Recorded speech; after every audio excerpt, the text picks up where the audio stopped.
Hello students, welcome to MOS classes. इस video में हम 8th क्लास मैथ एनसीईआरटी की जो नई बुक है उसके चैप्टर नंबर 12 फैक्टराइजेशन के बेसिक्स समझेंगे। तो ये चैप्टर बहुत इंपॉर्टेंट है स्टूडेंट्स। अगर आप 8th क्लास में इस चैप्टर के बेसिक्स अपने क्लियर कर लेते हैं तो 9th और 10th में आपको इसके लिए आसानी हो जाएगी, क्योंकि 9th और 10th में फैक्टर्स का बहुत इस्तेमाल होता है। तो सबसे पहले हम समझते हैं फैक्टर्स होते क्या हैं। देखिए, फैक्टर्स नेचुरल नंबर के भी होते हैं और फैक्टर्स अलजेब्रिक एक्सप्रेशंस के भी होते हैं। तो पहले हम समझते हैं कि नेचुरल नंबर्स के फैक्टर्स किस तरीके से निकाले जाते हैं। तो यहाँ पर हम एग्जांपल के थ्रू आपको ये समझाएंगे। हमने यहाँ पर एक नेचुरल नंबर लिया 6। क्या हम 6 को ऐसे लिख सकते हैं 6 is equal to 3 into 2। 3 into 2 करेंगे तो 3 टू द 6 ही होता है, यानी ये दोनों एक ही बात है। तो यहाँ पर ये जो दो नंबर्स मल्टीप्लाई हो रहे हैं स्टूडेंट्स, ये फैक्टर होते हैं, यानी फैक्टर्स हमेशा मल्टीप्लाई में आते हैं। ठीक है, तो 3 इंटू 2 फैक्टर्स है और 3 इंटू 2 करके जो आंसर मिलता है 6, ये कहलाता है मल्टीपल। तो 6 यहां पर मल्टीपल है और 3 और 2 यहां पर फैक्टर्स है। एक चीज यहां पर आपने और ध्यान देनी है, कोई भी नंबर हो उसमें 1 तो फैक्टर होता ही है। क्या हम 6 को ऐसे लिख सकते हैं 3 इंटू 2 इंटू 1, 3 टू द 6, 6 1 द 6 आ गया। तो 1 तो सभी का फैक्टर होता है, चाहे कैसा भी नंबर हो। ठीक है, अब यहां पर हमने लिखा है कि here 2 and 3 are prime factors of 6। अब देखिए इसका क्या मतलब है। 2 और 3 प्राइम नंबर्स होते हैं स्टूडेंट्स। प्राइम नंबर यानी वो नंबर्स जो सिर्फ अपनी ही टेबल में आते हैं, किसी और टेबल में नहीं आते। तो 3 और 2 सिर्फ खुद से ही डिवाइड होते हैं, अपनी ही टेबल में आते हैं। इसलिए 2 और 3 क्या है, प्राइम फैक्टर्स हैं किस नंबर के, 6 के। और ये भी आपने याद रखना है कि 1 सभी नंबर्स का फैक्टर होता है। हम और एग्जांपल से आपको समझाते हैं इस चीज को। अभी जो हम फैक्टर्स निकालने के सीख रहे हैं वो हम सीख रहे हैं नेचुरल नंबर्स का। इसके बाद हम सीखेंगे अलजेब्रिक एक्सप्रेशंस के फैक्टर्स कैसे निकाले जाते हैं, जिसमें कि कांस्टेंट भी होते हैं, जैसे कि 1 2 3 4 कोई भी नेचुरल नंबर, और उसके अलावा उसमें वेरिएबल्स भी होंगे जैसे ABC या XYZ। तो अब देखिए 30 के फैक्टर्स क्या क्या हो सकते हैं। देखिए 30 को हम कैसे कैसे लिख सकते हैं स्टूडेंट। 30 1 दा 30, तो 30 इंटू 1 भी इसके फैक्टर हैं। 30 को हम ऐसे भी लिख सकते हैं 15 इंटू 2, 15 टू द 30। 30 को हम ऐसे भी लिख सकते हैं 10 इंटू 3, 10 3 द 30 होता है। और 6 इंटू 5 भी लिख सकते हैं, क्योंकि 6 5 द भी 30 होता है। तो यहां पर ध्यान दीजिए, यहां कौन कौन से फैक्टर्स नजर आ रहे हैं। 1 2 3 5, ये हमने यहां पर लिख दिया 1 2 3 5।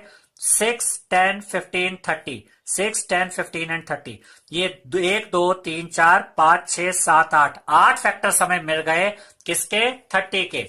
और देखिए हमने यहां पर लिखा है here 1 2 3 5 6 10 15 and 30 are the factors of 30। ठीक है, यहां पर 2 3 एंड 5, अगर आप थोड़ा सा ध्यान दें तो 2 3 और 5 जो इसमें से हैं वो प्राइम फैक्टर्स है 30 के, क्योंकि 2 3 और 5 प्राइम नंबर्स होते हैं। जबकि बाकी जो आप नंबर देख रहे हैं 30 15 10 6 और 1, ये प्राइम नंबर्स नहीं होते। कैसे, देखिए 30 को देखते हैं।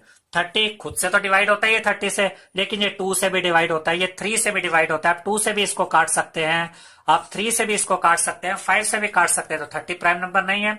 ऐसे 15 भी प्राइम नंबर नहीं है, क्योंकि ये 3 से भी डिवाइड होता है, 5 से भी डिवाइड होता है। 10 भी प्राइम नंबर नहीं है। इसी तरीके से 6 भी प्राइम नंबर नहीं है, क्योंकि ये 2 से भी डिवाइड होता है और 3 से भी।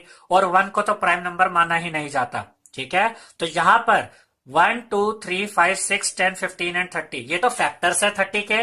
लेकिन इनमें से अगर हमें प्राइम फैक्टर्स निकालने हो तो वो होंगे 2 3 एंड 5। यहां पर एक चीज हम आपको और बता देते हैं स्टूडेंट्स कि फैक्टर्स का ये भी मतलब होता है, जैसे कि हमने यहां पर ये सारे फैक्टर देख लिए 30 के। अगर हम 30 को इनमें से किसी भी फैक्टर से डिवाइड करते हैं, इनमें से किसी भी नंबर से जो इनके फैक्टर हैं, तो 30 पूरा कटेगा। आप यहां पर 15 से डिवाइड करिए, देखिए 15 टू द 30, 30 पूरा कटा। 30 को 30 से डिवाइड कीजिए, पूरा कटता है। 30 को 10 से डिवाइड कीजिए, अगर आप 30 को 10 से भी डिवाइड करेंगे तब भी 30 पूरा कट जाएगा। इसका मतलब ये होता है स्टूडेंट्स, देखिए हमने आपको यहां पर समझाया था कि 6 मल्टीपल है और 3 और 2 इसके फैक्टर हैं। ऐसे ही 30 यहां पर मल्टीपल है, और ये जो आप देख रहे हैं 15 2 31, ये सारे 30 के फैक्टर हैं और 30 इनका मल्टीपल है। तो कोई भी नंबर अगर उस नंबर को, जैसे 30 को उसके फैक्टर से डिवाइड किया जाए तो वो नंबर पूरा कट जाता है और रिमाइंडर हमेशा 0 आता है। ये पॉइंट आप जरूर याद रखिएगा, ये आपको हायर क्लासेस में 9th 10th में बहुत काम आएगा। अब हम देखेंगे students factors of algebraic expressions. इससे पहले जो हमने सीखा था वो फैक्टर्स थे एक नेचुरल नंबर के। अब फैक्टर्स देखते हैं एल्जेब्रिक एक्सप्रेशन के। एल्जेब्रिक एक्सप्रेशन किनसे बनता है? कोएफिशिएंट से, वेरिएबल से। देखिए यहां पर 5 एक कोएफिशिएंट, या कोएफिशिएंट किसका है? एक्स और वाई का। एक्स के साथ कौन नजर आ रहा है? नंबर 5। तो यहां पर कोएफिशिएंट भी है और वेरिएबल्स भी है। अब इनके फैक्टर्स कैसे होंगे? देखिए ये ऑलरेडी फैक्टराइज फॉर्म में है। कैसे? हमने एक चीज अभी अभी सीखी है कि जो फैक्टर्स होते हैं वो मल्टीप्लाई की फॉर्म में होते हैं। ठीक है, देखिए 5xy को हम ऐसे भी लिख सकते हैं 5 इंटू एक्स इंटू वाई। तो 5 फैक्टर है, x फैक्टर है और y फैक्टर है। ठीक है, तो अगर हम कहेंगे कि 5xy के क्या क्या फैक्टर्स होते हैं, तो 5x और y ये तीनों ही फैक्टर है, ये ऑलरेडी फैक्टराइज फॉर्म में है। अब इधर देखते हैं एक और एग्जांपल, 3x, फिर यहां पर ब्रैकेट है, फिर उसमें x+2 है, ब्रैकेट क्लोज। क्या हम इसको ऐसे लिख सकते हैं 3 इंटू एक्स, क्योंकि 3 और x के बीच में कोई साइन नहीं है, कोई साइन नहीं होता तो मल्टीप्लाई का साइन होता है। फिर x के बाद ब्रैकेट आया, x और ब्रैकेट के बीच में भी मल्टीप्लाई का साइन है और ब्रैकेट में है x+2। तो यहां पर 3 फैक्टर्स कौन से होंगे स्टूडेंट? एक तो ये वाला 3 मल्टीप्लाई बाय x, यानी दूसरा फैक्टर होगा x, और तीसरा फैक्टर ये पूरा ब्रैकेट जो इसकी वैल्यू है। तो यहां पर 3 फैक्टर हुए, 3x एंड x+2। ठीक है, इसके बाद अब हम देखते हैं कि फैक्टर्स निकालने के क्या क्या तरीके हो सकते हैं। तो सबसे पहले हम सीखेंगे कॉमन फैक्टर्स के द्वारा फैक्टराइजेशन करना। तो कॉमन फैक्टर्स क्या होते हैं इसको अब हम समझते हैं। देखिए एग्जांपल के थ्रू आपको ये समझाएंगे हम। 2x+4 आपको दे दिया गया, ये एक अलजेब्रिक एक्सप्रेशन है, आपने इसके फैक्टर्स फाइंड आउट करने हैं। तो यहां पर देखिए 2x को हम कैसे लिख सकते हैं? 2x is equal to 2 into x, 2 को x से मल्टीप्लाई करेंगे 2x आ जाएगा। 4 को हम कैसे लिख सकते हैं? 2 इंटू 2। अब चेक करिए कि इनमें क्या कॉमन है। देखिए 2x+4 तो हमने एज इट इज रखा, इज इक्वल टू, अब यहां जो 2x था उसमें 2 आ रहा है और इंटू एक्स आ रहा है, और जो 4 था उसमें 2 इंटू 2 आ रहा है। तो यहां से और यहां से चेक कीजिए, इसमें भी 2 है और इसमें भी 2 है। तो कॉमन का मतलब होता है जो एक जैसा हो दो चीजों में, दो या दो से ज्यादा चीजों में। तो इन दोनों में से 2 कॉमन आ गया। अब यहां देखिए 2x था, 2x में से 2 तो कॉमन आ चुका है, क्या बचा? ये x बच गया, प्लस 4 जो था 4 में से भी ये 2 कॉमन आ चुका है। तो एक 2 बाहर आ गया, एक 2 बच गया। देखिए आप चाहे तो इस तरीके से भी सीख सकते हैं और चाहे तो इसको डायरेक्ट सोल्व करना भी सीख सकते हैं। हम आपको दोनों तरीके से बता देते हैं। अगर आप इस तरीके से सीखते हैं स्टूडेंट्स, तो 2x के अंदर 2 फैक्टर थे, 2 इंटू एक्स, और 4 के भी 2 फैक्टर होते हैं, 2 इंटू 2। दोनों में से 2 कॉमन आ गया, इधर से x बचा, प्लस क्योंकि यहां पर प्लस का साइन था तो ये प्लस आया, इधर से 2 बचा। देखिए अब ये फैक्टर बन गए, एक फैक्टर है 2 और दूसरा फैक्टर है ये ब्रैकेट की जो वैल्यू है, और ये देखिए आपस में मल्टीप्लाई हो रहे हैं, क्योंकि हम इसको ऐसे भी तो लिख सकते हैं 2 इंटू x+2, और फैक्टर्स हमेशा मल्टीप्लाई होते हैं। ये पहला फैक्टर, ये दूसरा फैक्टर। अगर आप इसको डायरेक्ट लिखना चाहते हैं, आप ये वाला मेथड यूज नहीं करना चाहते हैं अगर, तो देखिए आप सीधा क्या कीजिए, 2x+4 लिखिए।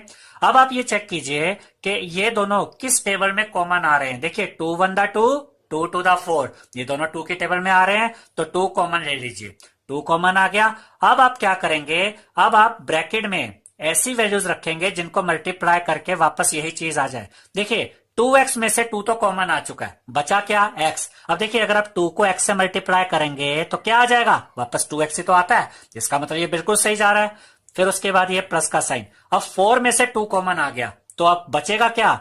2 टू द 4 होता है, तो 2 टू द 4, तो यहां पर आएगा 2। अब आपने ये इस तरीके से समझना स्टूडेंट्स कि जब आप एल्जेब्रिक एक्सप्रेशन में कॉमन लेते हैं तो वो कॉमन नंबर वही होना चाहिए जो इन दोनों को डिवाइड कर सकता है। देखिए 4 भी 2 से डिवाइड होता है, 2 भी 2 से डिवाइड होता है। तो हमने इन दोनों में से, या हम ये भी कह सकते हैं कि 4 और 2 दोनों किस टेबल में आते हैं? 2 की टेबल में आते हैं। सिर्फ कहने का एक तरीका है। तो जिस टेबल में ये दोनों आते हैं वो कॉमन आ गया नंबर। उसके बाद जो कॉमन ले चुके हैं वो तो बाहर आ गया, वो हट जाएगा, और जो पार्ट अंदर बचता है वो अंदर रख देंगे। 2x में से 2 कॉमन आया, x बचा, 4 में से 2 कॉमन आया, 2 बचा। अब अगर आपको वेरीफाई करना है, आप इनको मल्टीप्लाई करके देखिए, वापस यही नंबर बन जाएगा। 2 इंटू एक्स 2x, 2 इंटू 2 4। ठीक है, तो फैक्टर्स ऑफ 2x+4, 2x+4 के फैक्टर्स क्या आ गए? 2 आ गया और x+2 आ गया, क्योंकि ये दोनों मल्टीप्लाई हो रहे हैं। तो ये दोनों फैक्टर्स हैं 2x+4 के। इसके बाद एक और एग्जांपल देखते हैं स्टूडेंट्स, 5xy प्लस 10x। ठीक है, तो ये भी हम आपको दोनों तरीकों से समझाएंगे कि किस आप दो मेथड से कैसे इसको सोल्व कर सकते हैं। तो 5xy लिखिए, उसके फैक्टर्स लिख दीजिए 5 into x into y. 5 into x into y करते हैं तो 5xy ही आता है। और 10x को हम कैसे लिख सकते हैं, 2 इंटू 5 इंटू एक्स। देखिए 2 5 दा 10 और इंटू एक्स यानी 10x। अब इन दोनों में क्या कॉमन है, इधर से देखिए 5 इधर भी है और 5 इधर भी है, तो 5 कॉमन आ गया। x इधर भी है, x इधर भी है, x कॉमन आ गया। इधर से क्या बचेगा, 5x तो बाहर आ चुका है, ये वाला y। फिर यहां देखिए क्योंकि हम इसको सोल्व कर रहे हैं तो 5xy में से 5 और x तो बाहर आ चुका है, बचा क्या, एक y। फिर प्लस का साइन है तो प्लस आया। अब देखिए 10x में से क्या कॉमन आ चुका है, एक तो 5 कॉमन आ चुका है और एक x कॉमन आ चुका है, बचा क्या, सिर्फ 2। तो यहां पर दो फैक्टर निकले, यहां पर आपको फैक्टर मिलेंगे 5 into x into y plus 2। ये तीन फैक्टर दिखाई दे रहे होंगे आपको, 5 into x into y plus 2। आप इस मेथड से भी इसको सोल्व कर सकते हैं। अगर आप डायरेक्ट करना चाहते हैं तो यही क्वेश्चन यहां पर लिखिए। अब चेक कीजिए कि ये दोनों टर्म्स में जो आपको नंबर नजर आ रहे हैं, देखिए 10 और 5 किस टेबल में आते हैं, 5 में। 5 1 द 5, 5 2 द 10, 5 यहां पर कॉमन ले लीजिए। ठीक है, देखिए यहां भी x है, यहां भी x है, x कॉमन ले लीजिए। अब इस टर्म को देखिए, इसमें से 5x तो बाहर आ गया, सिर्फ y बचा, ये y यहां पर बच गया। प्लस 10x में से देखिए 10 में से 5 बाहर आ चुका है कॉमन, तो 5 को किससे मल्टीप्लाई करते हैं कि 10 आता है, 2, तो यहां अंदर बचता है 2। अब x में से x तो कॉमन आ ही चुका है तो x हट गया। अगर आप वेरीफाई करना चाहते हैं तो इसको मल्टीप्लाई करके देखिए क्या आता है, 5x को y से करेंगे तो 5xy, देखिए यही नंबर आ रहा है। और 5x को 2 से मल्टीप्लाई करेंगे तो 5 2 द 10 और x साथ में, यानी कि हमारे ये फैक्टर बिल्कुल सही निकल रहे हैं। आपको जो ये वाला मेथड सिखाया गया है इससे भी आप ये आंसर ला सकते हैं और ऐसे डायरेक्ट लिख कर भी ला सकते हैं। डायरेक्ट वाला आपके लिए सीखना ज्यादा जरूरी है स्टूडेंट्स, क्योंकि बड़ी क्लासेस में 9 10th में आपको ये कैलकुलेशन फास्ट करनी होगी। तो आप इस तरीके को समझिए कि जब भी आपने फैक्टर्स निकालने हैं तो आप फटाफट ये चेक कर लीजिए कि वो किस टेबल में वो नंबर्स आ रहे हैं, और वो टेबल जिस टेबल में, जिस नंबर के टेबल में वो आते हैं उसको आप एज अ कॉमन ले सकते हैं और वेरिएबल्स को आप इजीली चेकआउट कर सकते हैं। तो वेरिएबल लेना भी आपके लिए इजी रहेगा। तो यहाँ कॉमन लेना, अगर आप वेरिएबल कॉमन लेना चाहते हैं तो वो भी आप यहाँ से इजीली चेक कर सकते हैं डायरेक्ट ऐसे लिख के, और नंबर्स को भी इजीली आप चेक कर सकते हैं कि वो किस टेबल में एक साथ आ रहे हैं। जैसे 5 1 द 5, 5 2 द 10, तो यहाँ फैक्टर्स क्या हुए इस पूरे अलजेब्रिक एक्सप्रेशन के, 5x और ये y प्लस 2, तीन फैक्टर मिले हमें।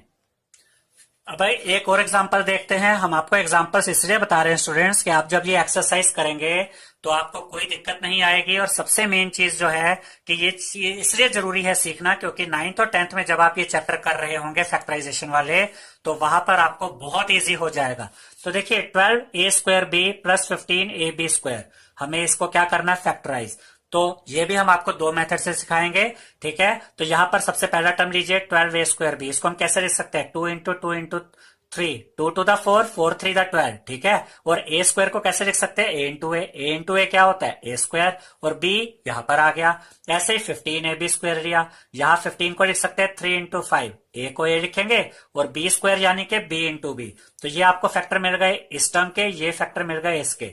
अब जिसको हमने फैक्टराइज करना था वो पार्ट यहां पर लिखा, इज इक्वल टू क्या क्या कॉमन है, देखिए यहां पर भी 3 है और यहां पर भी 3 है, एक तो 3 आ गया, 2 दोनों में नहीं है इसलिए 2 कॉमन नहीं आएगा, 5 दोनों में नहीं है इसलिए 5 भी कॉमन नहीं आएगा।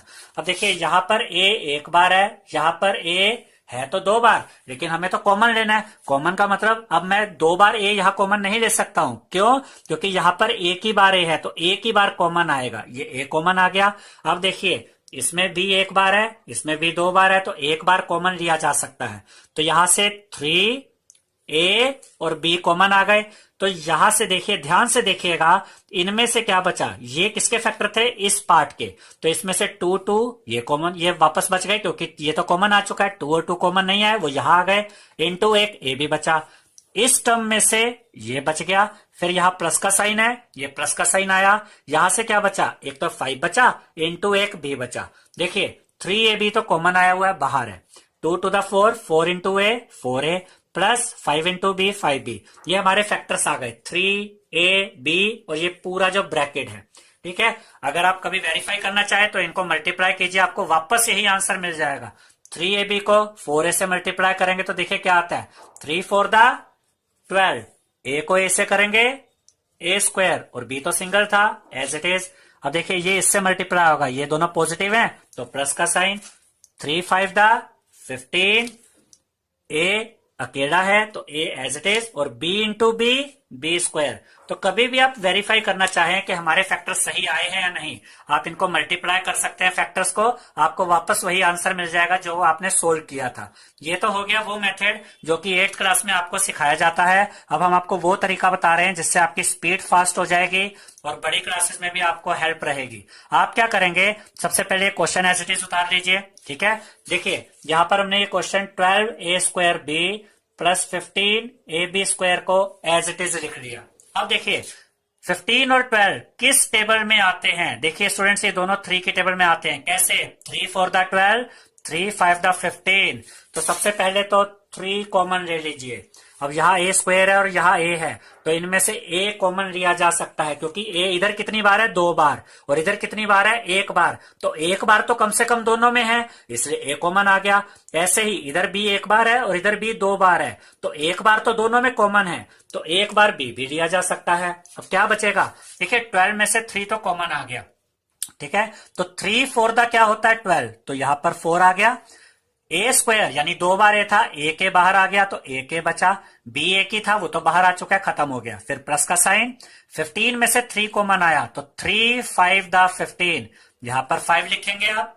अब ए बाहर आके खत्म हो गया, ए तो एक ही बार था वो तो कॉमन आ गया। बी स्क्वायर था यानी बी 2 बार था और 1 बार बी बाहर आया है तो 1 बी बच गया। अगर आप ध्यान दें तो आपका यही आंसर आ गया। देखिए 3ab यहां पर भी है, इधर भी है, और 4a प्लस 5b यहां पर भी है और यहां पर भी है। तो यहां पर ये थोड़ा सा लॉन्ग हो जाता है मेथड, ये थोड़ा शॉर्ट हो जाता है, लेकिन आपको ये भी सीखना जरूरी है, ठीक है।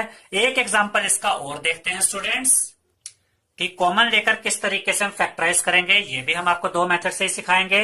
तो यहां पर आपको अलजेब्रिक एक्सप्रेशन दिया हुआ है जिसको फैक्टराइज करना है, 10x² minus 18x³ plus 14x to the power 4। 10x² के factors 2 into 5 into x into x, 2 5 द 10, x इंटू एक्स स्क्वायर, ठीक है। 18x³ के factor 2 into 3 into 3 into x into x into x. कैसे, देखिए 2 3 द 6, 6 3 द 18, x into x into x, x cube. अगर आप ये चीज चेक करना चाहते हैं कि x into x x square कैसे होता है या x into x into x x cube कैसे होता है, तो हमारे जो वीडियो है लॉ जो चैप्टर था एक्सपोनेंट एंड पावर्स, उसकी वीडियोस आप चेक कर सकते हैं, उसमें हमने आपको ये सारे लॉ समझाए हुए हैं। तो 14x टू द पावर 4 के फैक्टर्स होंगे 2 इंटू 7, 2 7 द 14, x की पावर 4 को हम लिख सकते हैं x into x into x into x.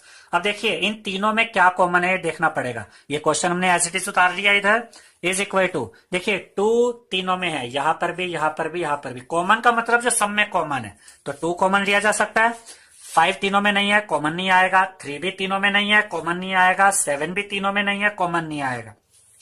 देखिए यहां पर x 2 बार है, ठीक है, यहां पर x 3 बार है, लेकिन कम से कम 2 बार तो दोनों में है। ऐसे ही यहां पर x 4 बार है, लेकिन कॉमन क्या है, यहां पर भी 2 बार x है, 2 बार x 2 बार x, यानी कि 2 बार x कॉमन लिया जा सकता है, मल्टीप्लाई बाय। अब यहां से क्या बचा, 5, ठीक है। फिर ये माइनस का साइन था, ये माइनस आ गया। यहां से क्या बचा, 3 इंटू 3 यानी कि 9, और साथ में ये x बचा तो 9x। फिर प्लस का साइन है, ये प्लस आ गया, एक 7 बचा, 7 और x इंटू एक्स बचा यानी एक्स स्क्वायर। अब यहां पर हमारे फैक्टर्स क्या बन रहे हैं, देखिए जो कॉमन हमने लिए थे उनको मल्टीप्लाई कर दीजिए, 2 इंटू एक्स यानी कि 2x स्क्वायर। फिर ये मल्टीप्लाई बाय 5, ब्रैकेट ओपन कीजिए, minus 9x plus 7x square. अब हमने इसको सिर्फ थोड़ा सा चेंज करके लिख दिया क्योंकि स्टैंडर्ड फॉर्म में लिखेंगे सबसे बड़ी पावर सबसे पहले आती है। 2x स्क्वायर ब्रैकेट में 7x स्क्वायर पहले लिखा, माइनस 9x और प्लस 5, कॉन्स्टेंट हमेशा लास्ट में लिखा जाता है। तो देखिए यहां पर फैक्टर्स क्या है, 2x स्क्वायर और ये जो ब्रैकेट की वैल्यू है 3 फैक्टर्स है हमारे, 1 2 और ये ब्रैकेट पूरा। अगर आप इस 2x स्क्वायर को इन तीनों से मल्टीप्लाई करते हैं तो वापस स्टूडेंट्स यही नंबर आपको मिल जाएगा। इसका मतलब ये फैक्टर्स हैं और ये पूरा अलजेब्रिक एक्सप्रेशन इसका मल्टीपल है। अब हम आपको सिखाते हैं कि इसको और शॉर्ट तरीके से आप कैसे कर सकते हैं। देखिए स्टूडेंट्स, यही हमने आपको दोबारा से क्वेश्चन लिखकर दे दिया है, 10x square minus 18x³ plus 14x to the power 4। अब हम इसको दूसरे तरीके से करते हैं। सबसे पहले चेक कीजिए, क्योंकि हमें कॉमन ढूंढना है, तो ये तीनों टर्म्स किस टेबल में आते हैं। देखिए 10, 18 और 4 2 के टेबल में आते हैं। कैसे, 2 5 द 10, 2 9 दा 18, 2 7 दा 14। तो सबसे पहले तो 2 कॉमन आ गया। अब देखिए इधर एक्स स्क्वायर है, इधर एक्स की पावर 3 है और इधर एक्स की पावर 4 है, तो एक्स स्क्वायर तो तीनों में कॉमन है। कैसे? इधर एक्स 2 बार है, इधर भी कम से कम 2 बार तो है ही है, हालांकि वो 2 से ज्यादा है लेकिन कम से कम 2 बार तो इसमें भी है। और यहाँ एक्स की पावर 4 है, तो एक्स की पावर 2 इन तीनों में ही आ रही है, तो एक्स की पावर 2 यानी एक्स स्क्वायर भी यहां से कॉमन आ गया। ऐसा हम इसलिए कह रहे हैं क्योंकि इसमें x 2 बार है, इसमें भी कम से कम 2 बार है और इसमें भी कम से कम 2 बार है, तो x की पावर 2 यानी कम से कम 2 बार x कॉमन लिया जा सकता है। ठीक है, अब इसके अलावा और कुछ कॉमन नहीं आता तो ब्रैकेट लगा दीजिए। अब 10 में से जब 2 कॉमन आता है तो फिर आप क्या करेंगे, टेबल चेक करेंगे। 2 5 दा 10 होता है, यहां पर आपको मिलेगा 5। देखिए 2 5 दा 10 होता है, तो यहां पर 5 आ गया। और एक्स स्क्वायर में से एक्स स्क्वायर तो कॉमन आ गया, तो ये पार्ट तो इसका खत्म ही हो गया एक्स स्क्वायर वाला, तो फिर ये माइनस का साइन लगाएंगे। अब 18 में से 2 कॉमन आ गया, तो 2 9 दा 18, तो यहां पर 9 लिखिए। और एक्स क्यूब में से एक्स स्क्वायर बाहर कॉमन आया हुआ है स्टूडेंट्स, यानी 3 बार एक्स था, उसमें से 2 बार तो बाहर आ चुका है, यानी कि इसमें बचा एक एक्स, वो इधर आ गया। फिर प्लस का साइन है, प्लस का साइन लगाया। 14 में से 2 कॉमन आया, तो 2 की टेबल में 14 कहा आता है, 2 7 दा, तो ये 7 आया। और x टू दी पावर 4 में से एक्स स्क्वायर बाहर आ गया, यानी 4 बार x था, 2 बार x बाहर आ गया, तो क्या बचा, एक्स स्क्वायर। ठीक है स्टूडेंट्स, अब आप थोड़ा सा ध्यान दीजिए, तो ये दोनों आंसर सेम आ रहे हैं। कैसे?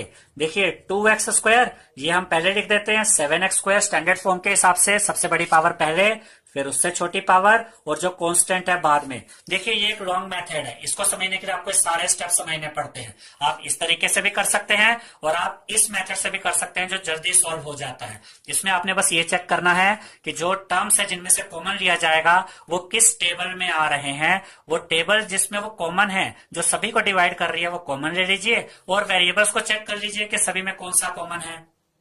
तो आप दोनों ही मेथड से ये क्वेश्चन सॉल्व कर सकते हैं। तो ये हमने सीखा कि किस तरीके से कॉमन लेकर फैक्टराइजेशन किया जाता है अलजेब्रिक एक्सप्रेशन का। अब हम देखेंगे students factorization by regrouping terms, कि रीग्रुप करके यानी टर्म्स को आगे पीछे करके किस तरीके से फैक्टराइजेशन किया जाता है। ठीक है, तो यहां देखिए पहले एग्जांपल में लिखा है factorise 2xy plus 2y plus 3x plus 3। ठीक है, हमने ये एज इट इज लिख दिया यहां पर 2xy plus 2y plus 3x plus 3। तो सबसे पहले हम चेक करते हैं कि क्या पहले दो टर्म को देखिए, क्या इनमें कुछ कॉमन है। बिल्कुल, इनमें 2 भी कॉमन है और y भी कॉमन है। बाकी के दो टर्म्स देखिए क्या कुछ कॉमन है। बिल्कुल, इन दोनों में 3 कॉमन है। देखिए 2xy और 2y में से ये दोनों 2 जो है ये तो 2 के टेबल में आ ही रहे हैं, तो 2 कॉमन आ जाएगा। ये दोनों 3 के टेबल में आते हैं तो 3 कॉमन आ जाएगा। तो आपने ये देखना होता है कि जो भी टर्म्स आप रख रहे हैं एक साथ, क्या उनमें कुछ कॉमन आ सकता है या नहीं। तो यहां पर पहले दो टर्म्स में से तो 2 और y दोनों में था, तो 2y कॉमन आ गया, तो ब्रैकेट लगाइए। उसके बाद कॉमन लेने के बाद आपने ब्रैकेट लगाना होता है। पहले टर्म में से देखिए x बचा, 2y तो बाहर आ गया, x बचा, फिर प्लस का साइन था वो आ गया। 2y में से 2y अगर कॉमन आ जाए तो 1 बचता है। ठीक है, तो पहले हमने देखा कि 2y कॉमन आया और ब्रैकेट में x प्लस 1 बचा। अब यहां से देखिए यहां पर इन दोनों में क्या कॉमन था, 3, तो 3 कॉमन आ सकता है और उसके साथ साइन कौन सा होगा, ये सारे पॉजिटिव ही है, तो यहां पर पॉजिटिव साइन ही आएगा। इन दोनों में से 3 कॉमन आया, 3x में से 3 कॉमन आ गया तो बचा x प्लस का साइन, 3 में से 3 कॉमन आ गया तो बचा 1। ये जो दो ब्रैकेट्स है स्टूडेंट्स, ये बहुत इंपॉर्टेंट पॉइंट है कि ये दोनों ब्रैकेट्स हमेशा सेम आने चाहिए। अगर ये सेम नहीं आए तो इट मींस कहीं कोई गलती हुई होगी। ये ब्रैकेट सेम आ गए, इसका मतलब हमारे फैक्टर्स सही बनेंगे। अब हमारे दो फैक्टर्स कैसे बनते हैं, पहला फैक्टर जो बनेगा वो आधा यहां से लेंगे और आधा यहां से, ये 2y प्लस ये 3, ये एक फैक्टर मिल गया। दूसरा फैक्टर ये जो दोनों ब्रैकेट है सेम वैल्यू है इनकी, यहां से ये वैल्यू उठा लीजिए x प्लस 1। ये दोनों जो आप फैक्टर देख रहे हैं वो यहां पर है 2y प्लस 3 एक फैक्टर और x प्लस 1 दूसरा फैक्टर। इन दोनों को अगर मल्टीप्लाई किया जाए स्टूडेंट्स तो वापस यही एक्सप्रेशन आ जाता है। तो ये पूरा अलजेब्रिक एक्सप्रेशन मल्टीपल है और ये दोनों फैक्टर हैं। अब इसी एग्जांपल को एक और तरीके से भी कर सकते हैं। क्यों? क्योंकि हमने क्या कहा था यहाँ पर के रीग्रुपिंग हो रही है, हम टर्म्स को आगे पीछे करके भी देख सकते हैं। अगर आप इस तरीके से भी करना चाहें तो आप ऐसे भी कर सकते हैं। देखिए 2xy लिखा, उसके साथ हमने ये 3x लिख दिया, इनमें से कुछ कॉमन आ रहा है। देखिए x दोनों में कॉमन है। इसके बाद यहां पर ये 2y था, ये यहां आ गया और ये 3 इधर एज इट इज। अब इसको हमने रीअरेंज कर दिया। रीग्रुपिंग का मतलब ही ये है कि आगे पीछे करके आप चेक कर सकते हैं। तो इन दोनों में क्या कॉमन है? x कॉमन है। इधर से क्या बचा? x तो बाहर आ गया, 2 और y, 2y बचा। फिर प्लस 3x में से x बाहर कॉमन आ गया, बचा 3, 2y प्लस 3। उसके बाद इन दोनों में से क्या कॉमन है? कुछ भी कॉमन नहीं है 2y और 3 में। जब कुछ कॉमन नहीं होता स्टूडेंट्स तो 1 कॉमन होता है, और यहां सारे टर्म पॉजिटिव में है तो यहां प्लस का साइन आ जाएगा। ठीक है, प्लस, और कुछ कॉमन नहीं है तो 1 आ गया। अब जब 1 कॉमन आता है तो ये जो दो टर्म्स है, यहां पर आपको 2y प्लस दिख रहे थे, ये एज इट इज यहां पर ब्रैकेट में आ जाएंगे, क्योंकि जब कुछ कॉमन नहीं था तो 1 कॉमन आया, तो 1 और ब्रैकेट में जो ये दो टर्म्स थे एज इट इज। अब देखिए दोनों ब्रैकेट्स की वैल्यू सेम आ रही है, इसका मतलब हम फैक्टराइजेशन बिल्कुल ठीक कर रहे हैं। आप दो फैक्टर्स कैसे निकलेंगे? पहले फैक्टर के लिए आधा पार्ट यहां से और आधा यहां से उठाएंगे, तो x प्लस 1 एक फैक्टर, और ये जो दो हमारे पास ब्रैकेट की वैल्यू थी इसमें से ये वैल्यू यहां रख दीजिए, ये दूसरा फैक्टर। देखिए ये और ये आंसर बिल्कुल सेम है, x plus 1 multiply by 2y plus 3, 2y plus 3। यानी ये दोनों तरीकों से रीग्रुपिंग करके टर्म्स को आगे पीछे करके भी आप फैक्टराइजेशन कर सकते हैं। एक एग्जांपल और देखेंगे स्टूडेंट्स, ये भी हम रीग्रुपिंग के द्वारा ही फैक्टराइजेशन करेंगे। Factorise 6xy minus 4y plus 6 minus 9x।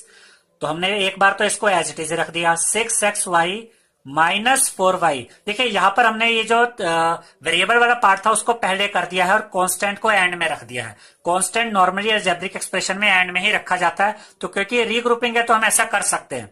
Is equal to, पहले दो टर्म में देखिए क्या कुछ कॉमन है। देखिए 6 और 4 में क्या कॉमन है? ये दोनों किस टेबल में आते हैं? 2 की टेबल में। कैसे?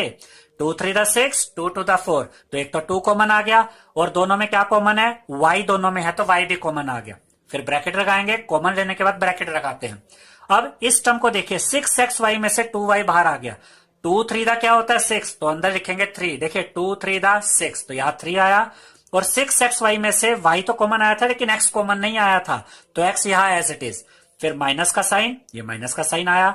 अब 4 में से 2 कॉमन आया तो क्या बचा? 2 2 दा 4 होता है, तो यहां 2, और y में से y तो कॉमन आ चुका है तो y तो खत्म हो गया। यानी कि इन दोनों को सोल्व किया गया तो मिला 2y ब्रैकेट में 3x माइनस 2। फिर अब यहां पर थोड़ा सा ध्यान दीजिएगा स्टूडेंट्स, ये बहुत इंपॉर्टेंट पॉइंट है, क्योंकि अब यहां पर आपको चेक करना है कि बाकी के जो दो टर्म्स हैं इसमें से क्या कॉमन आएगा और साइन क्या आएगा। देखिए यहां पर एक चीज हमने आपको पिछले एग्जांपल में भी समझाई थी कि ये जो दो ब्रैकेट्स होते हैं ये बिल्कुल सेम आने चाहिए। अब यहां पर देखिए 3x पॉजिटिव है, जबकि यहां x वाला टर्म क्या है? नेगेटिव। इसका मतलब हमें इसको भी पॉजिटिव बनाना होगा। ठीक है, तो जब भी ऐसा केस बने जब आपको साइन बदलने की जरूरत पड़े तो सबसे पहले आप माइनस कॉमन ले लीजिए। इन दोनों में से सबसे पहले क्या कॉमन लेंगे? माइनस। उसके बाद देखिए ये किस टेबल में आते हैं? 6 और 9 दोनों 3 के टेबल में आते हैं। 3 3 दा 9, 3 2 दा 6, तो जहां पर आ गया 3 भी कॉमन आ गया। इससे आपको हमने ये भी बता दिया कि साइन किस तरीके से लेना है। ठीक है, तो -3 कॉमन आया। अब माइनस में से माइनस कॉमन आ जाए तो टर्म पॉजिटिव हो जाता है, तो ये पॉजिटिव हो गया। और 9 में से 3 कॉमन आ गया तो 3 3 दा 9 होता है, तो यहां 3 लिखेंगे। अब यहां 9x था उसमें से सिर्फ 3 कॉमन आया है, तो ये x एज इट इज, तो ये हो गया 3x। अब पॉजिटिव में से भी तो नेगेटिव कॉमन आया है। ये जो नेगेटिव हमने कॉमन लिया था स्टूडेंट्स, ये इन दोनों में से लिया था, तो नेगेटिव में से नेगेटिव कॉमन लिया, ये पॉजिटिव बन गया। पॉजिटिव में से नेगेटिव कॉमन लिया तो ये वाला टर्म नेगेटिव बन जाएगा। और देखिए ये माइनस का ही 2 था, हमें माइनस में ही चाहिए था, तो हमें जब भी साइन बदलने होंगे हम नेगेटिव कॉमन ले लेंगे। तो 6 में से 3 कॉमन आया, 3 2 दा 6 होता है, तो यहां बचा 2। देखिए दोनों ब्रैकेट सेम आ गए, तो एक फैक्टर हम कहां से निकालेंगे? आधा इधर से और आधा यहां से, 2y माइनस 3, और दूसरा फैक्टर ये जो ब्रैकेट होते हैं इसकी वैल्यू रख दीजिए। दो फैक्टर्स आ गए। अब इसी क्वेश्चन को हम रीग्रुपिंग करके और भी कर सकते हैं। कैसे? 6xy, ये वाला -9x इसके साथ लिख दीजिए, -4y प्लस 6। देखिए हम जब रीग्रुपिंग करते हैं तो हम ये देखकर करते हैं कि कुछ कॉमन आना चाहिए। इन दोनों में से भी कुछ कॉमन आ रहा था, 2 भी कॉमन था, y भी कॉमन था। जब इन दोनों को एक साथ रखा गया यहां पर, तो इनमें भी देखिए 3 और x कॉमन है। तो हमें ये चेक करके रीग्रुपिंग करनी है कि क्या कॉमन लिया जा सकता है। ठीक है, अब देखिए पहले दो टर्म्स को चेक करते हैं। ये दोनों 9 और 6 3 के टेबल में आते हैं, तो 3 कॉमन, और दोनों में x भी है तो x भी कॉमन। फिर ब्रैकेट, 6 में से 3 कॉमन गया तो 3 2 दा 6 होता है, यहां 2 आ गया। x तो कॉमन आके खत्म हो गया, बचा y, ये y इसके साथ, यहां से माइनस का साइन, x तो बाहर आ चुका है वो खत्म हो जाएगा। 9 में से 3 कॉमन आया तो 3 3 दा 9, ठीक है, ये एक पार्ट हमारा, इसको पूरा सोल्व कर लिया हमने कॉमन लेके। उसके बाद देखिए जहां पर जो y वाला टर्म था ब्रैकेट में वो पॉजिटिव था, और अगले ब्रैकेट में भी हमें पॉजिटिव ही चाहिए वैल्यूज, और यहाँ पर y वाला टर्म नेगेटिव है, तो हमें इसके साइन को बदलने की जरूरत पड़ेगी। सबसे पहले हम नेगेटिव कॉमन लेते हैं, फिर चेक करते हैं दोनों में क्या कॉमन है। 6 और 4 में 2 कॉमन है, क्योंकि 2 की टेबल में आते हैं। 2 टू द 4, 2 3 द 6, 2 भी कॉमन आ गया। ब्रैकेट ओपन, और तो कुछ कॉमन है नहीं, y दोनों में नहीं है तो y कॉमन नहीं आएगा। अब नेगेटिव वाले टर्म में से नेगेटिव तो कॉमन आ गया, ये बन जाएगा पॉजिटिव। 4 में से 2 कॉमन आया, 2 टू द 4, तो यहां 2 आ जाएगा, और y एज इट इज। फिर पॉजिटिव टर्म में से नेगेटिव कॉमन लेते हैं, क्योंकि नेगेटिव टर्म हमने इन दोनों में से कॉमन लिया है स्टूडेंट्स, तो पॉजिटिव में से नेगेटिव कॉमन लेंगे तो ये नेगेटिव बन जाएगा। अब देखिए 6 में से 2 कॉमन लिया तो 2 3 द 6, तो यहां 3 आ जाएगा। देखिए दोनों ब्रैकेट सेम आ रहे हैं, तो पहला फैक्टर 3x और -2 यहां से बनेगा, 3x -2। दूसरा ये जो कॉमन यहां पर ब्रैकेट आया था सेम वैल्यू वाला, वहां से वैल्यू उठा लेंगे, ये भी 2 फैक्टर आ गए। चेक कीजिए ये दोनों आंसर सेम है, 2y -3 मल्टीप्लाई बाय 3x -2। तो आप अलग अलग तरीके से रीग्रुपिंग करके भी फैक्टराइजेशन कर सकते हैं। हम ये सीखेंगे स्टूडेंट्स कि फैक्टराइजेशन कैसे किया जाता है यूजिंग आइडेंटिटीज। देखिए फैक्टराइजेशन यूजिंग आइडेंटिटीज, यानी आइडेंटिटीज का इस्तेमाल करके फैक्टराइजेशन कैसे किया जाता है। ये बहुत ही इंपॉर्टेंट वीडियो है आपके लिए, क्योंकि इसमें जो आप ये बेसिक सीखने जा रहे हैं ये आपको आने वाली क्लासेस 9th और 10th में बहुत काम आएंगे। इस वीडियो में हम आपको फैक्टराइजेशन बनाना सिखाएंगे, फैक्टराइजेशन करना सिखाएंगे आइडेंटिटीज का यूज करके, और उसके बाद हम आपको ये भी सिखाएंगे स्टूडेंट्स कि स्प्लिटिंग द मिडल टर्म करके, यानी कि मिडल टर्म को 2 पार्ट में ब्रेक करके किस तरीके से फैक्टराइजेशन किया जाता है। तो सबसे पहले हम आइडेंटिटीज का इस्तेमाल करके फैक्टराइजेशन कैसे किया जाता है वो सीखते हैं। 3 आइडेंटिटीज यहां पर मेन इस्तेमाल होने जा रही हैं। पहली आइडेंटिटी है students a plus B whole square. a plus B whole square is equal to होता है a square plus 2ab plus B square. इस आइडेंटिटी का इस्तेमाल करके भी हम फैक्टराइजेशन कर सकते हैं। उसके बाद दूसरी आइडेंटिटी जो इस्तेमाल होती है वो होगी a minus B whole square is equal to a square minus 2ab plus B square. अगर आप पहली 2 आइडेंटिटीज देखें तो प्लस और माइनस का डिफरेंस है। यहां पर देखिए दोनों में a स्क्वायर सेम आता है पॉजिटिव, बी स्क्वायर भी दोनों में सेम आता है पॉजिटिव, बस यहाँ प्लस और माइनस का डिफरेंस आ जाता है। यहाँ प्लस 2ab होता है और माइनस वाली आइडेंटिटी में माइनस 2ab होता है। अब तीसरी आइडेंटिटी है a square minus B square, ये इक्वल टू होती है a plus B multiply by, देखिए दोनों ब्रैकेट्स के बीच में कोई साइन नहीं है, इसका मतलब ये दोनों वैल्यूज, ये दोनों ब्रैकेट की वैल्यूज आपस में मल्टीप्लाई होती है। तो a square minus B square is equal to a plus B multiply by a minus B होता है। अब इन तीनों आइडेंटिटीज से रिलेटेड हम कुछ एग्जांपल्स देखेंगे, और उन एग्जांपल्स की मदद से हम आपको सिखाएंगे किस तरीके से आपको ये पहचानना है कि कौन सी आइडेंटिटी इस्तेमाल होगी और किस तरीके से फैक्टराइजेशन किया जाएगा। तो एग्जांपल 1 देखते हैं। Factorise X square plus 8x plus 16। हमें फैक्टराइज करना है x square plus 8x plus 16 को। तो सबसे पहले तो देखिए फर्स्ट टर्म और लास्ट टर्म को ध्यान से देखिए। क्या फर्स्ट टर्म की जगह कोई ऐसा नंबर आ सकता है जिसका स्क्वायर करने पर एक्स स्क्वायर आ जाए? बिल्कुल, वो नंबर हो सकता है एक्स। देखिए अगर आप एक्स का स्क्वायर करेंगे तो क्या आएगा? X square. ऐसे ही आपने यहां भी चेक करना है, क्या 16 एक परफेक्ट स्क्वायर है, यानी कि क्या 16 किसी का स्क्वायर होता है? तो हम जानते हैं स्टूडेंट्स कि 16 4 का स्क्वायर होता है। तो जब भी आपको फैक्टराइज करने के लिए आए और आपको यह देखना हो कि क्या आइडेंटिटी का इस्तेमाल किया जा सकता है, तो पहले तो आप ये चेक कर लें कि फर्स्ट और लास्ट टर्म जो आपको नजर आ रहे हैं क्या वो परफेक्ट स्क्वायर्स है, किसी का स्क्वायर बनते हैं वो। तो हमने देखा कि एक्स स्क्वायर एक्स का स्क्वायर होता है और 16 4 का स्क्वायर। उसके बाद हम चेक करेंगे तीनों साइन क्या है। देखिए पहला साइन तो पॉजिटिव ही होगा। अगर आप ये पहली 2 आइडेंटिटी देखें तो ए स्क्वायर ये पहले जो टर्म्स थे दोनों में वो तो पॉजिटिव ही थे, और लास्ट के टर्म भी पॉजिटिव थे, बस बीच के साइन का डिफरेंस था।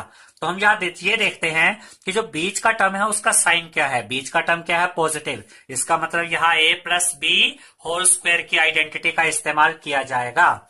देखिए a की वैल्यू यहां पर x हो गई, क्यों? क्योंकि x का स्क्वायर करने पर ये टर्म x स्क्वायर आता है, और b की वैल्यू 4 हो गई क्योंकि 4 का स्क्वायर करने पर ये 16 आता है। अब देखिए हम आइडेंटिटी का इस्तेमाल करेंगे। a plus B whole square is equal to a square plus 2ab plus B square. अब इस आइडेंटिटी में हम ये ए और बी की वैल्यूज पुट कर देंगे। देखिए ए की जगह क्या था x, यहां x आ गया, प्लस बी की जगह क्या है 4, यहां पर 4 आ गया, a प्लस बी का होल स्क्वायर था तो ये x प्लस 4 का होल स्क्वायर आ गया, ये यहां पर होल स्क्वायर है। इज इक्वल टू, अब हमने सिंपली आइडेंटिटी में सिर्फ वैल्यूज को पुट करना है, is equal to A square यानी कि x का स्क्वायर प्लस 2ab यानी 2 इंटू ए की जगह x इंटू बी की जगह 4 प्लस बी का स्क्वायर है तो बी की जगह बी की वैल्यू रख दीजिए 4 का स्क्वायर। अब अगर आप थोड़ा सा ध्यान दें तो हमें इस क्वेश्चन को सोल्व करना था। अब देखिए ये क्वेश्चन और ये क्वेश्चन यहां सेम ही आ रहे हैं। कैसे?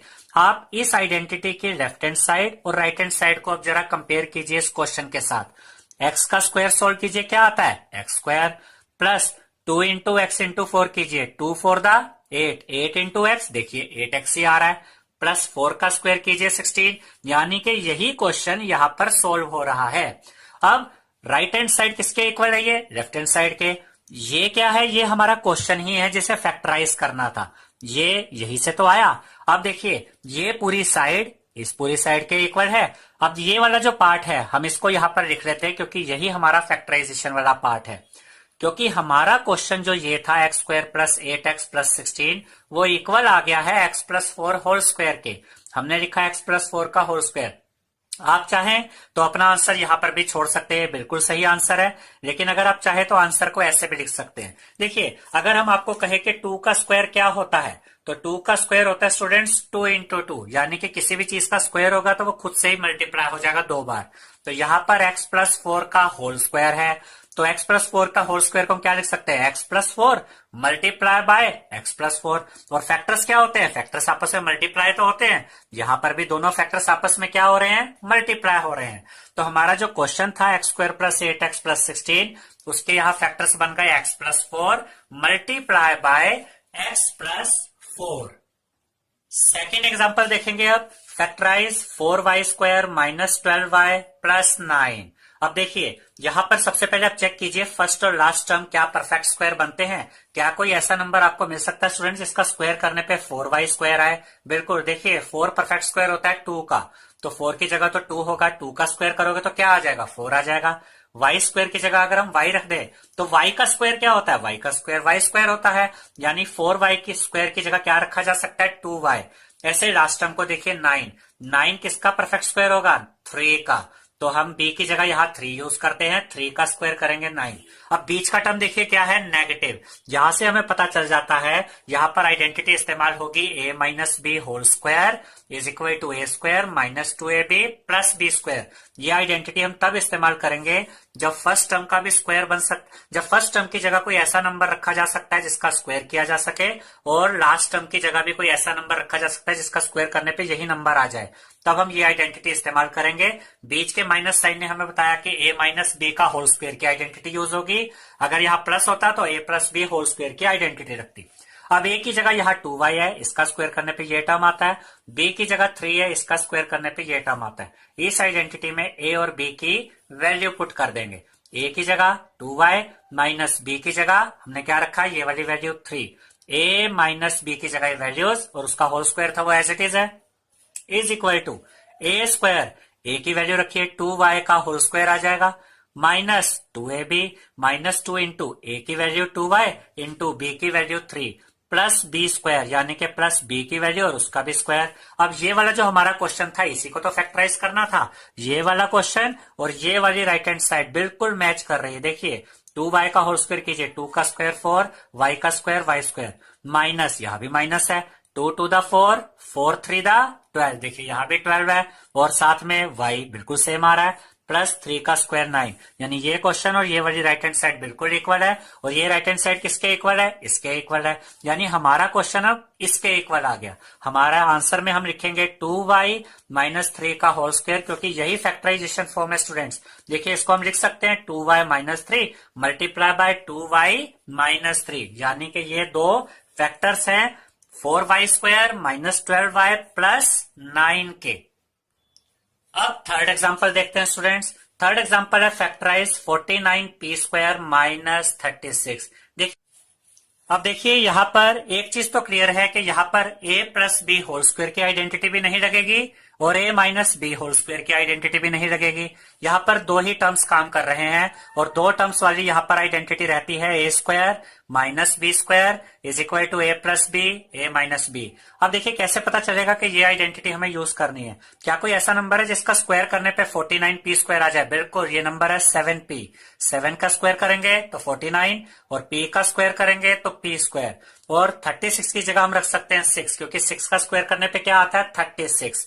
ठीक है, तो a की वैल्यू यहां होगी 7p, b की वैल्यू होगी 6 और आइडेंटिटी यूज हो रही है a square minus B square is equal to a plus B multiply by a minus B. तो यहां पर आइडेंटिटी में अब ये दो वैल्यूज हम पुट कर देते हैं। a की जगह 7p और a स्क्वायर था तो 7p का होल स्क्वायर माइनस b की जगह 6 का whole square is equal to a plus B. a की वैल्यू 7p प्लस b की वैल्यू 6, ब्रैकेट क्लोज कर देंगे, ये हमारे पास एक फैक्टर आ गया, मल्टीप्लाई बाय दूसरा ब्रैकेट ओपन करेंगे, a की वैल्यू 7p माइनस b की वैल्यू 6। देखिए अगर आप थोड़ा सा ध्यान दें तो हमें इस क्वेश्चन को फैक्टराइज करना था, और ये साइड देखिए स्टूडेंट्स, ये साइड और ये क्वेश्चन सेम ही चीज है। 7p का होल स्क्वायर यानी 49p स्क्वायर माइनस 6 का होल स्क्वायर यानी कि 36, और इसकी राइट हैंड साइड देखिए ये फैक्टराइजेशन फॉर्म आ गई, क्योंकि 7p प्लस 6 मल्टीप्लाई हो रहा है 7p माइनस 6 से, और फैक्टर्स भी आपस में मल्टीप्लाई ही होते हैं। तो 49p स्क्वायर माइनस 36 के दो फैक्टर्स आ गए, 7p plus 6 and 7p minus 6। हम अभी दो और एग्जांपल देखते हैं स्टूडेंट्स, ताकि आपके बेसिक्स और क्लियर हो जाएं। जैसे कि यहां पर एग्जांपल है factorise a square minus 2ab plus B square minus C square. अभी तक जो हमने तीन आइडेंटिटीज देखी उसमें पहली दो आइडेंटिटीज में हमने चेक किया था कि 3 टर्म्स होते थे, और तीसरी आइडेंटिटी में हमने देखा था कि 2 ही टर्म्स थे। यहाँ पर आपको 1 2 3 4 टर्म दिख रहे हैं, तो इस तरह का क्वेश्चन आप कैसे करेंगे? तो हमें सोल्व करना है a square minus 2ab plus B square minus C square को, हमें इसके फैक्टर बनाने हैं। ठीक है, अब जरा सा अगर आप ध्यान दें तो पहले 3 टर्म्स को जरा ये चेक कीजिए। ये देखिए a square minus 2ab plus B square, यहां पर आइडेंटिटी साफ साफ नजर आ रही है a minus B whole square की। a minus B whole square की आइडेंटिटी यही होती है, तो इसकी जगह हमने क्या रख दिया? a माइनस बी का होल स्क्वायर माइनस सी का स्क्वायर एज इट इज। अब देखिए यहां पर अब कौन सी आइडेंटिटी इस्तेमाल होने जा रही है? यहां पर आइडेंटिटी इस्तेमाल होगी a square minus B square की। कैसे? इसको आप देखिए, ये एक टर्म है, इसको आप a मान लीजिए, ये पूरा एक टर्म है, और ये c दूसरा टर्म है। अब थोड़ा सा अगर आप ध्यान देंगे तो a square minus B square की आइडेंटिटी यहां पर लग रही है, और a square minus B square की आइडेंटिटी किसके इक्वल होती है? a plus B multiply by a minus B. तो यहां पर अब हम आइडेंटिटी इस्तेमाल करेंगे a square minus B square की। a की जगह क्या है स्टूडेंट्स? a माइनस बी, ये a माइनस बी पूरा a कंसीडर किया जाएगा, और b की जगह क्या है? c है। तो बिल्कुल ये a square minus B square की आइडेंटिटी से मैच कर रहा है, तो a square minus B square is equal to a plus B. तो यहां देखिए a प्लस बी, a की जगह हमने क्या रखा? a की वैल्यू, और a की जगह क्या है? a minus B plus B, B की जगह क्या है? c। तो ये आया a प्लस बी, यानी कि a की value a minus B plus B की वैल्यू c। फिर दूसरा ब्रैकेट ओपन करते हैं, उसमें क्या है? a माइनस बी, a की जगह क्या आएगा? a माइनस बी, और फिर ये माइनस का साइन, और b की जगह क्या आएगा? c, क्योंकि b की वैल्यू यहां पर क्या है? c। अब हम इस ब्रैकेट को इंटरनली ओपन कर देते हैं, a minus B plus C, और यहां से देखिए a minus B minus C. तो हमारे को जो फैक्टराइज करना था students, a square minus 2ab plus B square minus C square, इसके दो फैक्टर्स आ गए। पहला फैक्टर है a minus B plus C, और दूसरा फैक्टर है a minus B minus C. Next example देखते हैं students, factorise m to the power 4 minus 256। अब यहां पर भी देखिए पहली दो आइडेंटिटीज तो इस्तेमाल नहीं होंगी, क्योंकि वहां तो 3 टर्म्स थे। यहां पर थर्ड आइडेंटिटी यानी a square minus B square का इस्तेमाल किया जाएगा। कैसे?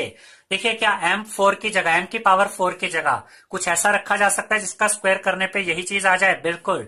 देखिए, अगर हम a की जगह m स्क्वायर ले लें तो m स्क्वायर का अगर आप स्क्वायर करते हैं तो पावर के ऊपर पावर होती है स्टूडेंट्स, तो क्या हो जाती है मल्टीप्लाई, यानी कि 2 की पावर 2 यानी कि 2 टू द 4। तो m की पावर 4 की जगह m स्क्वायर का स्क्वायर रखा जा सकता है। देखिए तो a की जगह तो m स्क्वायर आ गया, क्योंकि इसका स्क्वायर करने पर यही नंबर यही टर्म आ जाता है। अब 256 किसका परफेक्ट स्क्वायर है? 16 का। तो 16 का स्क्वायर करेंगे तो 256 आता है। देखिए a square minus B square की आइडेंटिटी यहां यूज होगी। A square minus B square is equal to A plus B, A minus B. अब इस आइडेंटिटी में ए और बी की वैल्यू रख देते हैं। ए की जगह एम स्क्वायर, और क्योंकि ए का स्क्वायर है तो एम स्क्वायर का स्क्वायर आएगा। ये तो ए की वैल्यू है जो एम स्क्वायर आई, और ये स्क्वायर यहां पर आया। माइनस बी की वैल्यू 16 रखी और उसका स्क्वायर था तो स्क्वायर आ गया। Is equal to A plus B, A plus B यानी ए की value M square plus B की वैल्यू 16।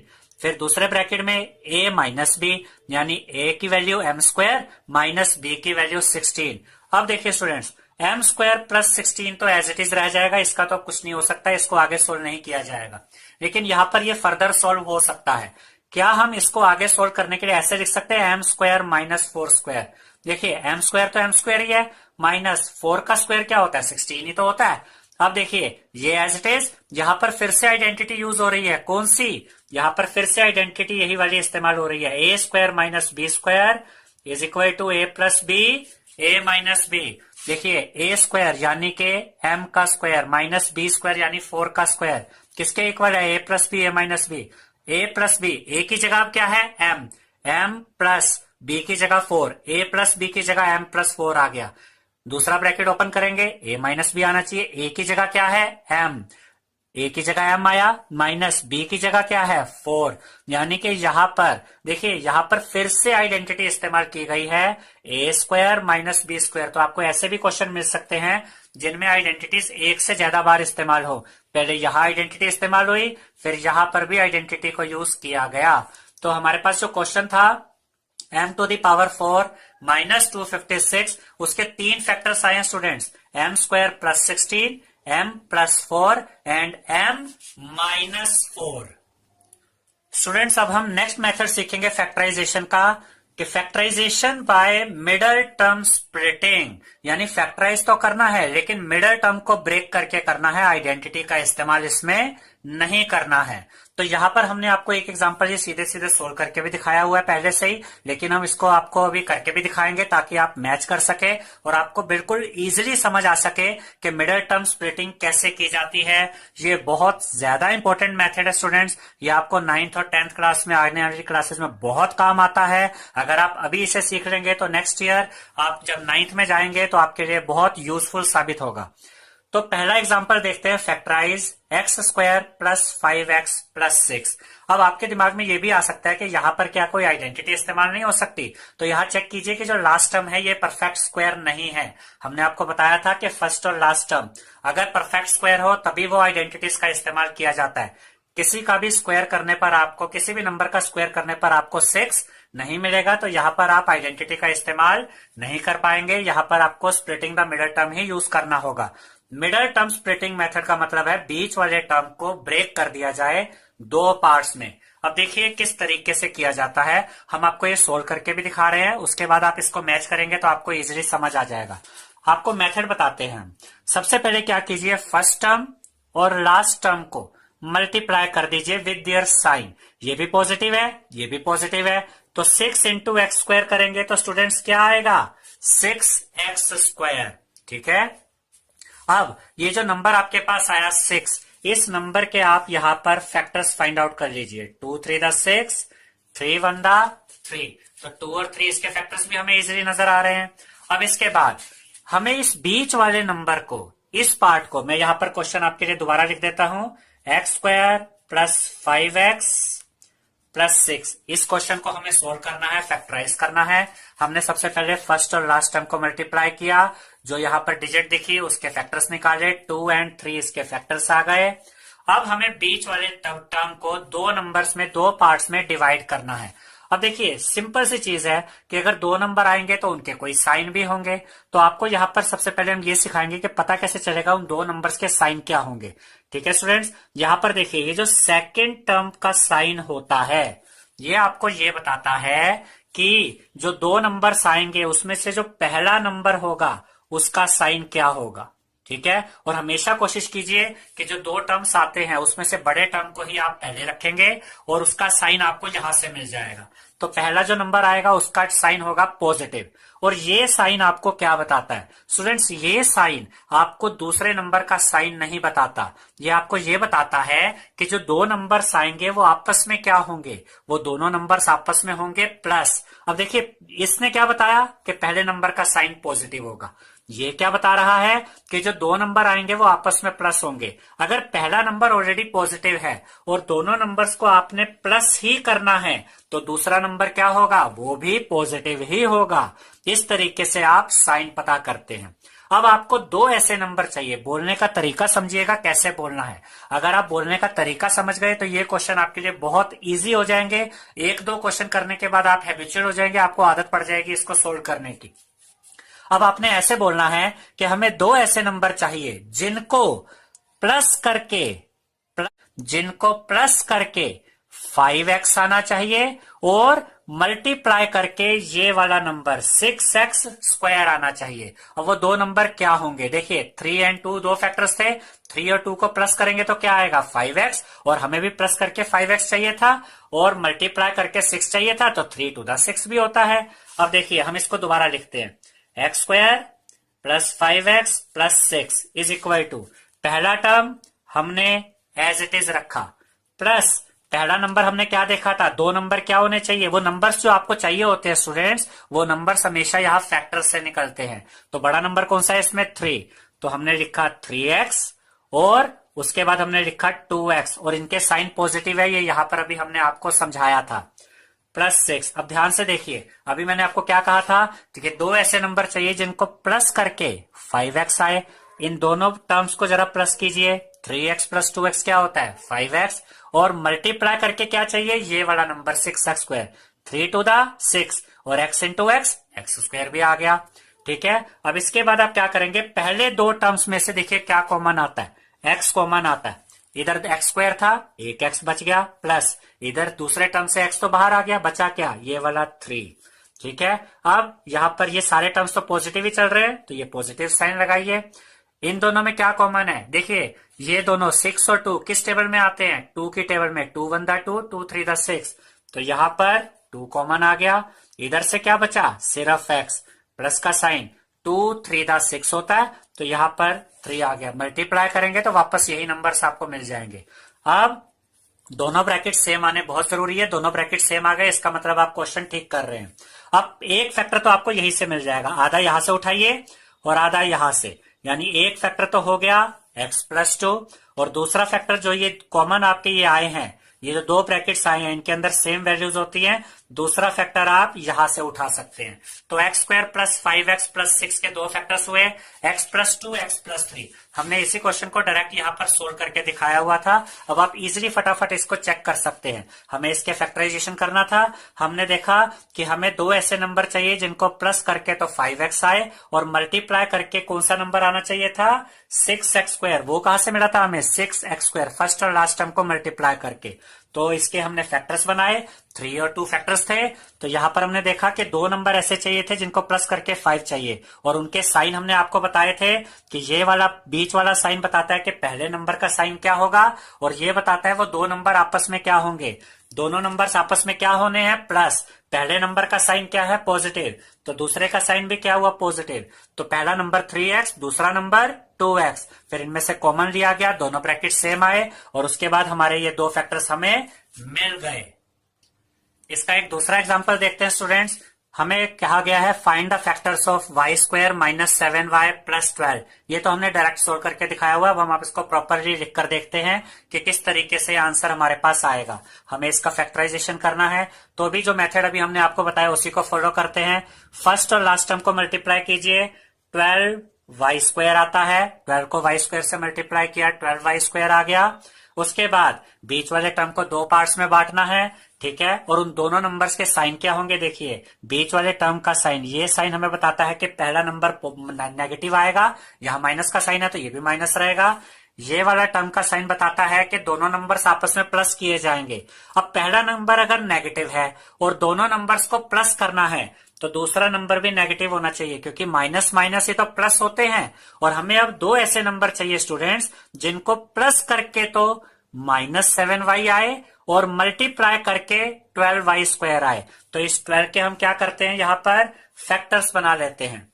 2 6 दा 12, 2 3 दा 6, 3 1 दा 3। देखिए ये फैक्टर्स आ गए। अब वो जो दो नंबर हमें मिलेंगे, जो बीच वाला टर्म, मिडल टर्म जो हमें ब्रेक करना है, वो दो नंबर हमें यही से मिलते हैं हमेशा। तो यहां से अब हम चेक करते हैं वो दो नंबर्स कौन से हो सकते हैं। कोई दो ऐसे नंबर बताइए जिनको प्लस करके 7 आ जाए और मल्टीप्लाई करके 12। देखिए इसको आप कैसे यूज करेंगे। 2 टू दा क्या होता है 4। ये हिट एंड ट्रायल मेथड होता है स्टूडेंट्स। आपको इसमें ट्राई करना पड़ता है। आगे अगर क्वेश्चन कॉम्प्लिकेटेड आते हैं तो आपको बार बार ट्राई करके चेक करना पड़ेगा कि कौन से दो नंबर सही बैठते हैं।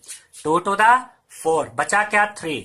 4 एंड 3 दोनों के साइन अभी हमने क्या देखे थे, क्या होने चाहिए, माइनस होने चाहिए। ये भी माइनस, ये भी माइनस। -4 -3 प्लस होकर क्या हो जाएंगे -7, और इनको मल्टीप्लाई करेंगे तो 4 3 दा 12, माइनस माइनस मल्टीप्लाई करके पॉजिटिव, यानी कि दो नंबर हमें मिल गए हैं।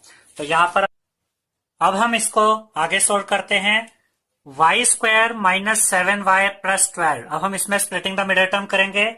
y² एज इट इज, पहला नंबर क्या है -4y, जो भी यहां पर वेरिएबल यूज होता है वही हम यहां यूज करते हैं। x होता तो x करते हैं, y है तो y कर रहे हैं। दूसरा नंबर क्या था, -3y प्लस क्या है 12। अब देखिए हमें तो ऐसे नंबर चाहिए थे जिनको प्लस करके ये वाला नंबर आए। इनको जरा प्लस कीजिए। -4 -3 क्या हो जाएंगे -7y, और इनको मल्टीप्लाई कीजिए। मल्टीप्लाई करके हमें ये चाहिए था 4 3 दा 12, माइनस माइनस पॉजिटिव हो जाएंगे, और y इंटू वाई y²। अब पहले दो टर्म्स में देखेंगे स्टूडेंट्स कि क्या कॉमन आ रहा है। पहले दो टर्म्स में देखिए y कॉमन है, इधर भी y इधर भी y। इधर y² था तो एक y बच गया, माइनस का साइन। इधर से y तो बाहर आ चुका है, सिर्फ एक 4 बचेगा। ठीक है। अब देखिए जो ब्रैकेट में वैल्यू यहां आई वो यहां के ब्रैकेट में भी आनी चाहिए। अब यहां y वाला टर्म तो था पॉजिटिव, जबकि यहां पर y वाला टर्म देखिए क्या है नेगेटिव। इसका मतलब ब्रैकेट्स की वैल्यू सेम लाने के लिए अगर हमें यहां पर कॉमन लेना हो तो हम नेगेटिव साइन कॉमन लेते हैं। पहले हम नेगेटिव कॉमन ले लेंगे। उसके बाद देखिए इन दोनों में क्या कॉमन है, ये 3 और 12 एक ही टेबल में आते हैं। कौन सी टेबल, 3 में। 3 1 दा 3, 3 4 दा 12, साथ में 3 भी कॉमन आ गया। देखिए 3 और 12 में से तो 3 कॉमन लिया। नेगेटिव साइन हमें ऐसे पता चला कि हमें y वाला टर्म पॉजिटिव चाहिए था ब्रैकेट में, यहां y वाला टर्म नेगेटिव था। तो जब भी आपको साइन बदलने की जरूरत पड़े तो आप नेगेटिव साइन कॉमन ले लीजिए। माइनस में से माइनस कॉमन आया, पॉजिटिव बचा। 3y में से 3 कॉमन आ गया, बचा क्या, सिर्फ y। देखिए y यहां भी पॉजिटिव है, y इधर भी पॉजिटिव आ गया। और जब हम प्लस में से माइनस कॉमन लेते हैं तो ये भी साइन बदल जाता है। ठीक है, तो यहां पर प्लस की जगह माइनस आ जाएगा। अब 12 में से 3 कॉमन आया तो 3 4 दा 12 होता है। देखिए दोनों ब्रैकेट सेम आ गए, y -4 y -4। इसका मतलब हम बिल्कुल ठीक कर रहे हैं। अब एक फैक्टर हमें आधा यहां से मिलेगा और आधा यहां से, यानी पहला फैक्टर हुआ y -3।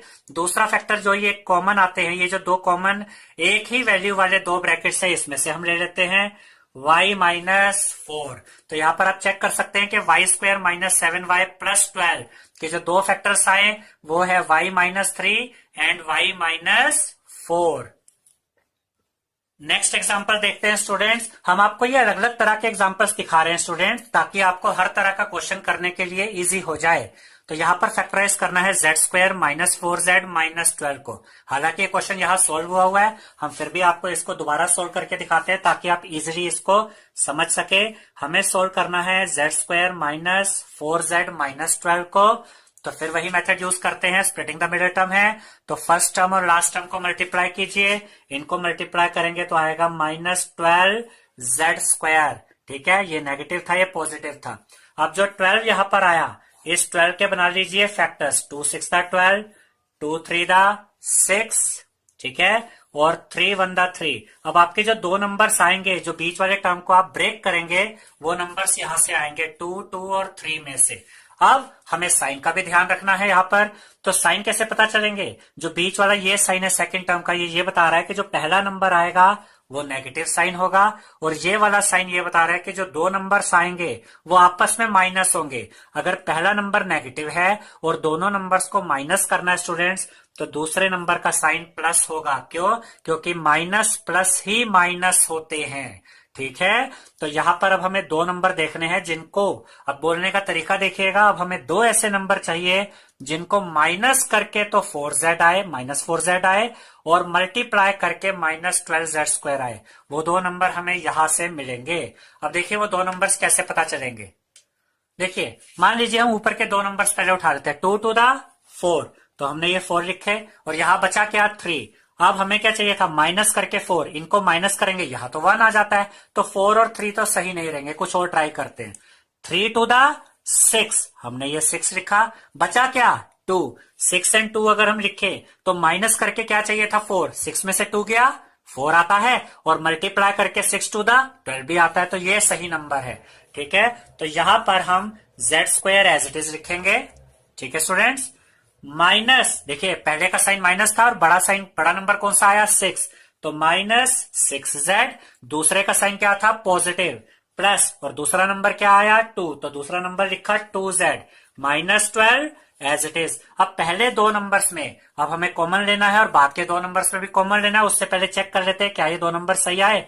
माइनस करके हमें ये नंबर चाहिए था, -6z में से 2z माइनस कीजिए, 6 में से 2 गया 4, बड़े का साइन माइनस, और इनको अगर आप मल्टीप्लाई करेंगे तो 6 टू द 12 z यानी z², और प्लस माइनस मल्टीप्लाई होकर माइनस, यानी जो चीजें हमें मिडिल टर्म ब्रेक करके चाहिए थी वो यहां पर आ चुकी हैं। अब पहले दो टर्म्स में तो z कॉमन है, z कॉमन लिया, इधर z² था, एक z बच गया, माइनस का साइन, z तो बाहर आ गया, बचा 6, ये 6 हो गया। अब देखिए इसमें जो z और 6 है, ये जो टर्म्स है प्लस माइनस है, यानी z प्लस में है, और यहां भी z वाला टर्म पॉजिटिव ही है, यानी हमें साइन बदलने की कोई जरूरत नहीं है। जब हमें अगले दो टर्म्स में साइन चेंज ना करने हो तो हम पॉजिटिव साइन लगाते हैं। अब 2 और 12 किस टेबल में आते हैं, 2 की टेबल में, 2 1 2, 2 6 12, 2 कॉमन आ गया, इधर से बचा z, माइनस का साइन एज इट इज, 12 में से 2 कॉमन आया तो बचेगा 6, देखिए 2 6 12 होता है, दोनों ब्रैकेट सेम आ गए, इसका मतलब सही जा रहे हैं हम। अब एक फैक्टर आधा यहां से मिलेगा और आधा यहां से, यानी कि z प्लस 2, दूसरा फैक्टर जो ब्रैकेट की वैल्यू होती है उसको रख दीजिए, आपके दो फैक्टर्स आ चुके हैं। इसका मतलब z² -4z -12 के दो फैक्टर्स है z प्लस 2, z -6। अब हम लास्ट एग्जांपल देखेंगे स्टूडेंट्स मिडिल टर्म स्प्लिटिंग वाले मेथड का, factorise 3m² plus 9m plus 6। अब हमें इसको फैक्टराइज करना है, ये तो डायरेक्ट किया हुआ है, अब हम आपको करके दिखाते हैं। देखिए हमें क्वेश्चन सॉल्व करना है 3m² प्लस 9m प्लस 6। ठीक है, हम आपको ये सारे क्वेश्चन इससे अलग से भी सॉल्व करके दिखा रहे हैं कि बहुत इंपॉर्टेंट है, सीखना है इनको। ठीक है, अब देखिए फर्स्ट और लास्ट टर्म को मल्टीप्लाई कीजिए, 6 3 18, और साथ में क्या है m², ये तो मल्टीप्लाई करके आ गया। अब यहां पर जो दो टर्म्स आएंगे मिडिल टर्म को ब्रेक करना है, उनके साइन क्या होंगे, ये वाला टर्म का साइन बता रहा है कि पहला नंबर पॉजिटिव होगा, और ये साइन बता रहा है कि दोनों नंबर्स आपस में प्लस होंगे। अगर पहला नंबर पॉजिटिव है और दोनों नंबर्स को प्लस ही करना है तो दूसरा साइन भी क्या होगा, प्लस ही होगा, क्योंकि प्लस प्लस ही तो प्लस होते हैं। अब वो दो नंबर्स क्या होंगे, जो 18 यहां पर आया है इसके फैक्टर्स बना लीजिए, 2 9 18, 3 3 9 एंड 3 1 3। हमारे जो दो नंबर्स आएंगे स्टूडेंट्स वो 2 3 और 3 में से निकलेंगे। अब यहां पर वो दो नंबर्स क्या होंगे, देखिए हम ट्राई करके देखते हैं, 2 3 6, हम 6 लिखते हैं, बचा क्या 3। अब हमें दोनों नंबर्स को क्या करना है, हमें दोनों नंबर्स को प्लस करना है, तो 6 और 3 को प्लस कीजिए, क्या 9 आता है, बिल्कुल आता है, और 6 और 3 को मल्टीप्लाई कीजिए, 18 आता है, बिल्कुल आता है, तो हमें दो नंबर्स मिल गए हैं 6 एंड 3। तो अब यहां पर हम लिख देते हैं पहला term as it is plus 6m plus 3m plus ये वाला 6 एज इट इज। अब देखिए मैं फिर से आपको बोलने का तरीका बता रहा हूं कैसे सोल्व करना है। दो ऐसे नंबर्स चाहिए थे जिनको प्लस करके ये वाला टर्म यानी 9m आए और मल्टीप्लाई करके ये वाला टर्म आए 18m²। इनको प्लस कीजिए 6m प्लस 3m 9m, इनको मल्टीप्लाई कीजिए 6 3 18 m इंटू m m²। तो 9m को हमने दो पार्ट्स में डिवाइड कर दिया। अब पहले दो टर्म्स में क्या कॉमन है, देखिए 3 और 6 एक ही टेबल में आते हैं, 3 1 3 3 2 6, 3 कॉमन, इसके अलावा m भी दोनों में आ रहा है तो m भी कॉमन आ गया, इधर से एक m बच गया, 3 तो बाहर आ चुका है, खत्म हो गया अंदर से, m स्क्वायर 2m थे, एक m बाहर आ गया, एक m बच गया, पॉजिटिव साइन। 6 में से 3 कॉमन आ गया है, 3 टू द 6 होता है, m तो पहले ही बाहर आ चुका है, m तो खत्म हो गया यहां से, तो ब्रैकेट में आ गया m+2, प्लस का साइन, क्यों? क्योंकि m पॉजिटिव है, यहां भी m पॉजिटिव टर्म ही है, तो हमें चेंज करने की जरूरत नहीं है साइन, साइन चेंज ना करने हो तो पॉजिटिव साइन लगाते हैं। अब 3 1 द 3, 3 टू द 6, दोनों नंबर्स एक ही टेबल में आ रहे हैं, 3 कॉमन आ गया, इधर से बचा m, 6 में से 3 कॉमन आया तो 3 टू द 6 होता है, तो यहाँ 2, दोनों ब्रैकेट सेम आ गए। क्वेश्चन हम ठीक सोल्व कर रहे हैं। इज इक्वल टू करेंगे, पहला फैक्टर आधा यहां से उठाइए, आधा यहां से, यानी कि 3m प्लस यहां से आया 3, दूसरा फैक्टर यहां से उठाइए m+2। अब देखिए यहां पर अभी भी इसमें से कॉमन लिया जा सकता है, तो हम इसको थोड़ा सा और सोल्व करते हैं। 3 1 द 3, 3 1 द 3, दोनों में 3 कॉमन है, 3 कॉमन, इधर से बचा m प्लस इधर से बचा 1, क्योंकि 3 1 द 3 ही होता है। इधर से क्या बचा, ये वाला फैक्टर आपका एज इट इज चल रहा है, तो 3 फैक्टर्स आ गए students, 3m² plus 9m plus 6 के, 3m+1 और m+2। ध्यान से देखिए 3 भी एक फैक्टर है, m+1 भी एक फैक्टर है, क्योंकि 3 इसके साथ मल्टीप्लाई हो रहा है और ये भी मल्टीप्लाई हो रहा है, तो 3 फैक्टर आए, 3m+1 एंड m+2। तो अभी तक जो हमने किया वो था फैक्टराइजेशन। इसी चैप्टर की जो पिछली एक्सरसाइजेस थी उसमें हम फैक्टराइजेशन कर रहे थे, फैक्टर्स बना रहे थे।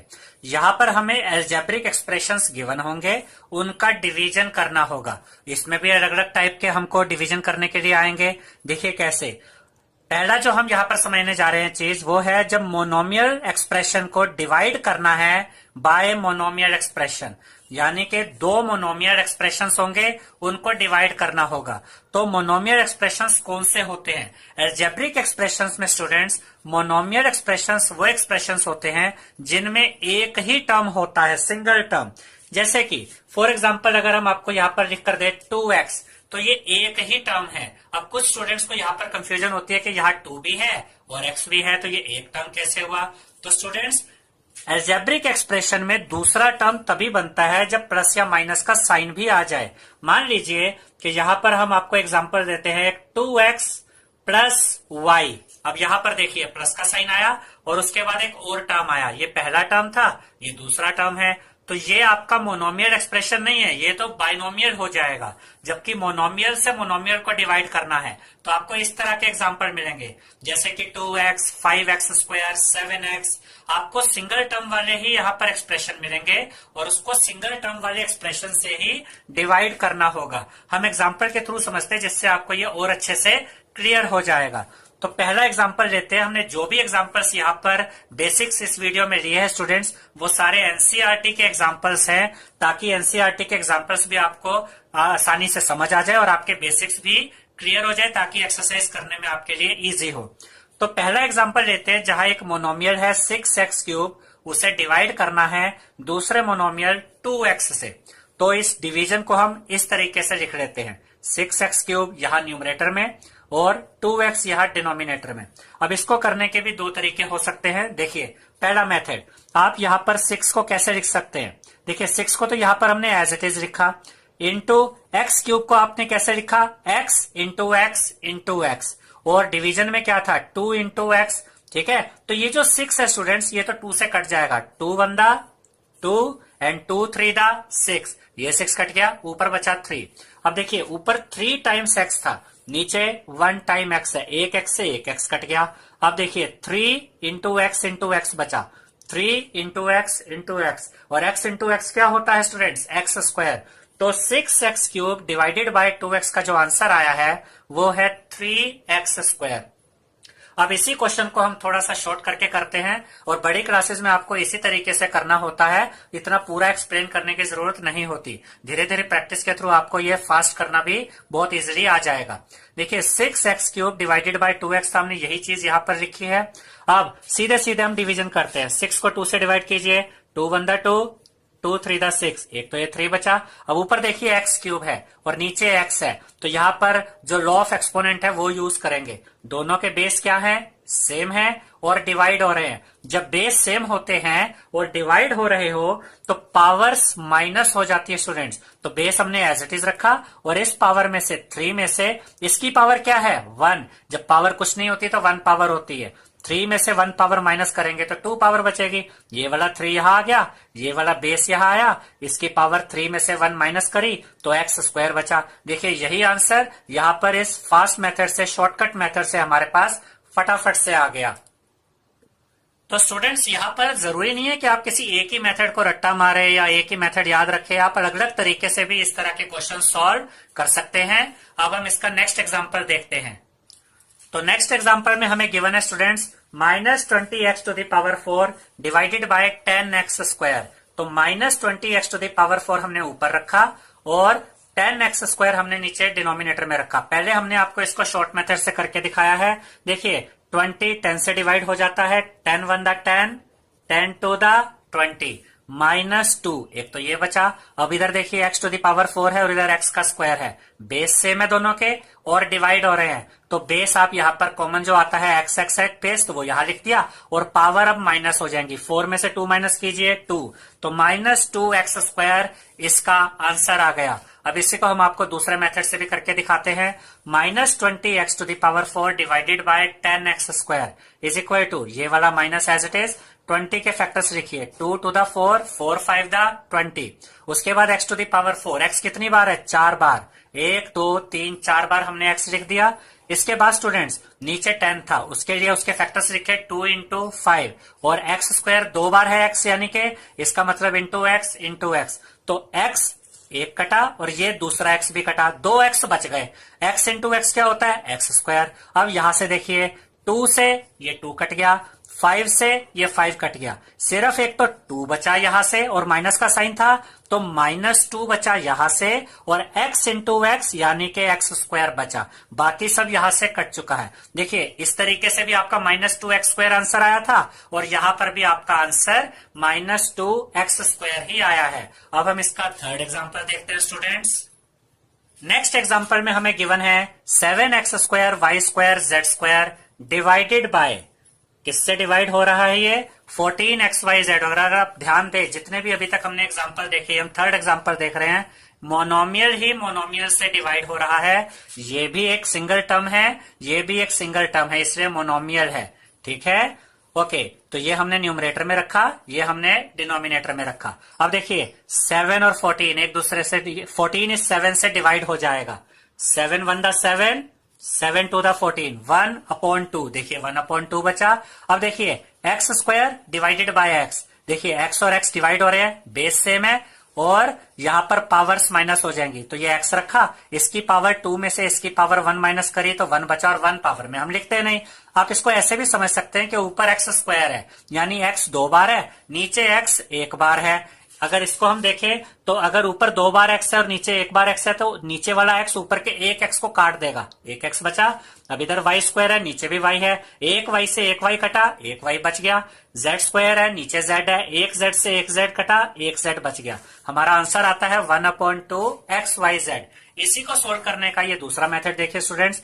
7x square Y square Z square numerator में है, 14xyz डिनोमिनेटर में है। 7 as it is, x square यानी x into X, Y square यानी y into Y, Z square यानी z इंटू जेड। और डिनोमिनेटर में 14 की जगह हम उसके फैक्टर लिखते हैं 2 इंटू 7, 2 7 द 14 होता है ना।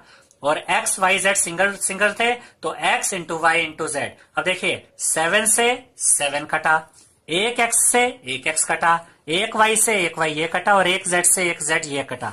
ऊपर से क्या बचता है, 1 x बच गया, ये देखिए आ गया, 1 y बचा, ये भी आ गया, 1 z बचा, ये भी आ गया और नीचे से क्या बचा, सिर्फ 2, तो हमने इसको 1/2 लिख दिया और ये x y z यहाँ साइड में। ठीक है, ये एक ही टर्म है स्टूडेंट्स, हाफ इंटू XYZ। आप अगर इसको चाहें तो आप इसको इस तरीके से भी लिख सकते हैं, XYZ/2। ये और ये एक ही चीज है क्योंकि 2 देखिए इन सब के नीचे हैं, तो चाहे आप ऐसे लिखिए चाहे ऐसे लिखिए, बात एक ही है। तो देखिए दोनों आंसर हमारे दोनों मेथड से सेम ही आ रहे हैं। अब देखिए स्टूडेंट्स, अब जो डिवीजन हम देखेंगे वो होगा पॉलिनोमियल बाय मोनोमियल। तो पॉलिनोमियल क्या होता है, देखिए एक टर्म, दो टर्म, तीन टर्म, चार टर्म, कितने भी टर्म्स हो आप उसको पॉलिनोमियल कह सकते हैं। नॉर्मली क्या होता है कि एक टर्म के जो एक्सप्रेशन होते हैं उनको हम मोनोमियल भी बोल सकते हैं और पॉलिनोमियल भी। ऐसे ही दो टर्म के जो एक्सप्रेशन होते हैं उनके लिए एक अलग से भी नाम होता है बायनोमियल, और उनको भी हम पॉलिनोमियल कह सकते हैं। तीन टर्म वाले को हम ट्राइनोमियल भी कहते हैं और पॉलिनोमियल भी कहते हैं। तो ये सारे पॉलिनोमियल्स में भी आते हैं। लेकिन यहां पर जो आपको सिखाया जाएगा वो ये होगा कि आपके पास पॉलिनोमियल को डिवाइड करना है मोनोमियल से, यानी जो न्यूमरेटर होगा उसमें नॉर्मली जो आपको क्वेश्चन मिलेंगे या एग्जांपल्स मिलेंगे उसमें एक से ज्यादा टर्म होंगे, और उसको डिवाइड आप जिस एक्सप्रेशन से करेंगे वो एक ही टर्म वाला होगा। जो इससे पीछे हमने सीखा था उसमें न्यूमरेटर में भी हमारा मोनोमियल होता था और डिनोमिनेटर में भी। यहाँ न्यूमरेटर में आपके पास एक से ज्यादा टर्म वाले एक्सप्रेशन आपको मिलेंगे। तो पहला एग्जाम्पल देखते हैं, 24 एक्स और मल्टीप्लाई बाय, देखिए 24 बाहर है और ब्रैकेट में ये वैल्यूज है, ये इससे मल्टीप्लाई हो रही है। ब्रैकेट में X square Y Z plus X Y square Z plus X Y Z square, bracket close. 24 इन सबसे मल्टीप्लाई हो रहा है। डिवाइडेड बाय, ये डिवाइड किया जाएगा, किससे डिवाइड होगा स्टूडेंट्स, 8xyz से। तो ये वाला जो पार्ट था ये तो हमने न्यूमरेटर में रखा और ये वाला पार्ट हमने डिनोमिनेटर में रखा। हमने इसी को इस फॉर्म में लिख दिया। अब ध्यान से देखिएगा, यहां पर देखिए इस क्वेश्चन को करने के भी दो मेथड है जो हम आपको सिखाएंगे। ये पहला मेथड हम आपको सिखा रहे हैं। देखिए इन तीनों टर्म्स में देखिए क्या कुछ कॉमन है। देखिए यहाँ एक्स स्क्वायर है, यहाँ भी एक एक्स है, यहाँ भी एक एक्स है, यहाँ वाई है, यहाँ वाई स्क्वायर है, यहाँ भी एक वाई है, यहाँ जेड है, इस टर्म में भी एक जेड है, इधर भी जेड स्क्वायर है। तो इन तीनों टर्म्स को अगर आप देखें तो इसमें देखिए कम से कम एक बार एक्स तो तीनों में आ रहा है, तो एक एक्स कॉमन आ गया। कम से कम एक वाई इन तीनों में आ रहा है, एक वाई कॉमन आ गया। कम से कम एक जेड भी कॉमन आ रहा है, एक जेड भी कॉमन आ गया। देखिए स्टूडेंट्स, आप यहाँ पर एक्स स्क्वायर कॉमन नहीं ले सकते क्योंकि इधर एक्स स्क्वायर है लेकिन इधर एक्स स्क्वायर या एक्स स्क्वायर नहीं है। यहाँ पर भी यहाँ सिंगल सिंगल एक्स है, तो सिंगल एक्स कॉमन आ सकता है, single Y and single Z. अब इस टर्म में से क्या बचा, देखिए एक्स स्क्वायर में से एक एक्स तो बाहर आ गया, एक एक्स बचा वो यहाँ, और वाई जेड तो बाहर आ चुके हैं। इस टर्म में से सिर्फ एक्स ही रह गया, प्लस का साइन, एक्स बाहर आ चुका है, यहां से खत्म हो गया। वाई दो बार था, एक बार बाहर आ गया, एक वाई बचा। जेड तो बाहर आ चुका है, ये भी यहां से खत्म हो गया, सिर्फ वाई बचा। प्लस एक्स और वाई बाहर आ चुके हैं, ये तो पूरी तरह से यहां से खत्म हो गए। जेड स्क्वायर में से एक जेड बाहर आया, एक जेड बचा हुआ है। नीचे 8xyz एज इट इज। अब ध्यान से देखिएगा हम किस तरीके से इसको सोल्व करते हैं। ये 24 तो इस 8 से डिवाइड हो जाएगा। 8 1 दा 8, 8 3 दा 24, एक तो 3 यहां पर बचा। अब देखिए ये एक्स वाई जेड से ये एक्स वाई जेड कट जाएगा, ठीक है। एक्स वाई जेड से ये पूरा एक्स वाई जेड कट गया है, ठीक है। अब यहां पर देखिए यहां से ये 3 बचा और यहां से ब्रैकेट में बचा x plus Y plus Z. तो हमारा जो इसका आंसर आया स्टूडेंट्स वो है 3 multiply by X plus Y plus Z. अब हम इसी क्वेश्चन को करने का आपको दूसरा तरीका समझाते हैं। देखिए यहां पर आपके सामने वही सेम क्वेश्चन है, इसको हमने न्यूमरेटर में रखा, इसको डिनोमिनेटर में रखा।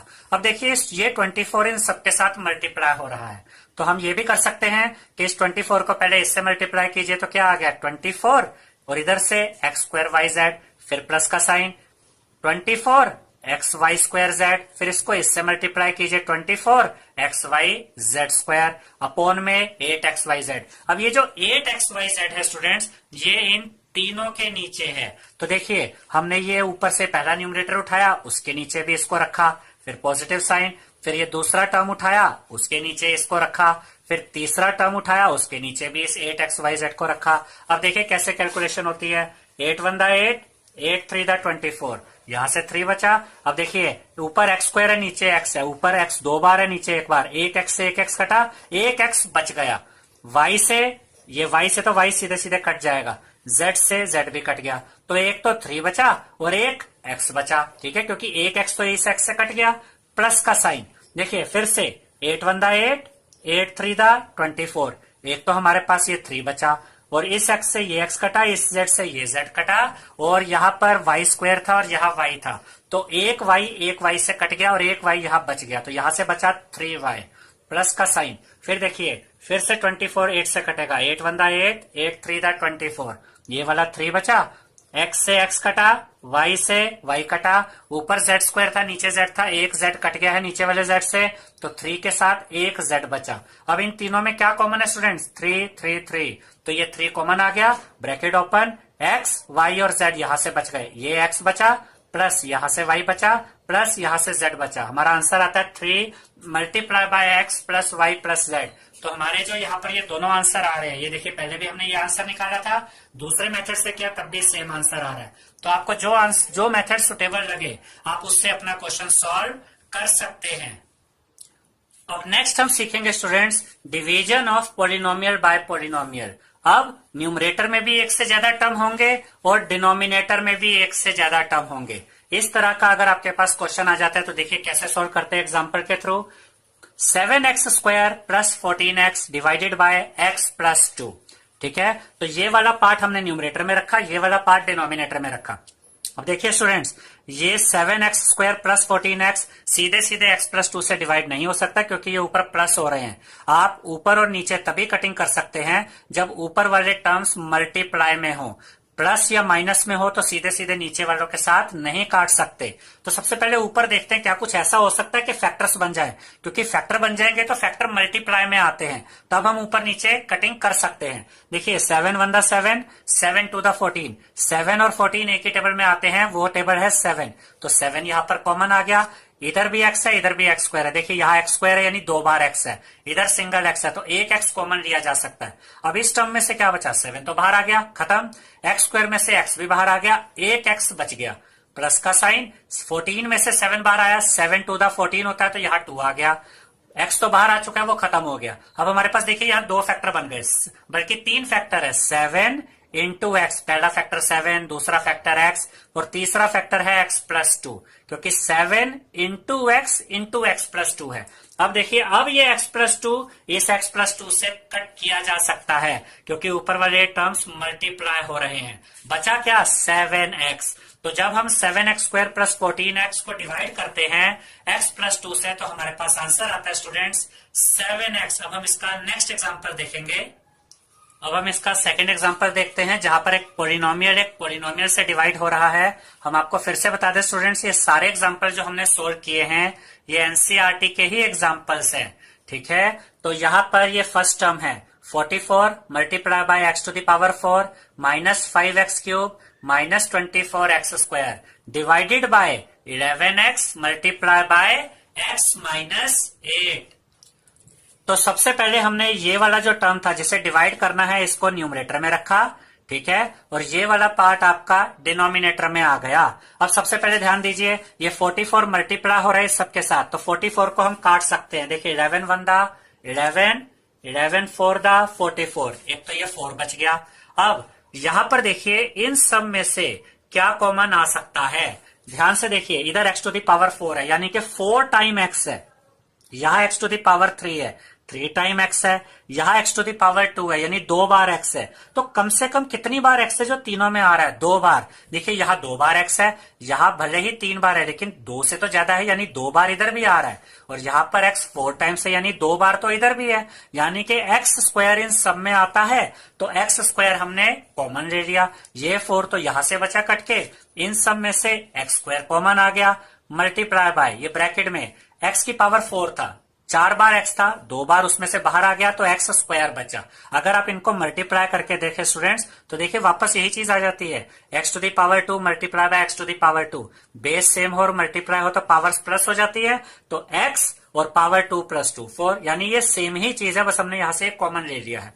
माइनस का साइन यहां से as it is, 5 as it is, x 3 बार था, 2 बार x बाहर आ गया, एक x बचा यानी कि माइनस 5x बचा। फिर ये माइनस का साइन, एक्स स्क्वायर यहां से कॉमन आ चुका है वो तो खत्म हो गया, बचा क्या? 24, ठीक है। और डिनोमिनेटर में एक x है और ये x माइनस 8 है। अब ध्यान से देखिएगा, यहां पर x स्क्वायर है और यहां पर x है, जब बेस सेम हो और डिवाइड हो रहे हो तो हम पावर बेस सेम रखते हैं और पावर माइनस कर देते हैं। तो देखिए एक x, यहां पर x स्क्वायर है, यहां x है, तो x एज इट इज, और उसके ऊपर 2 माइनस इसकी पावर 1 करेंगे तो क्या बचेगा, पावर 1 बचेगी। 1 पावर लिखे या ना लिखे फर्क नहीं पड़ता। आप इसको ऐसे भी समझ सकते हैं, ऊपर x 2 बार था, नीचे x 1 बार था, तो एक x से एक x कट गया और एक x यहां बच गया। आप जिस तरीके से याद रखना चाहे याद रख सकते हैं।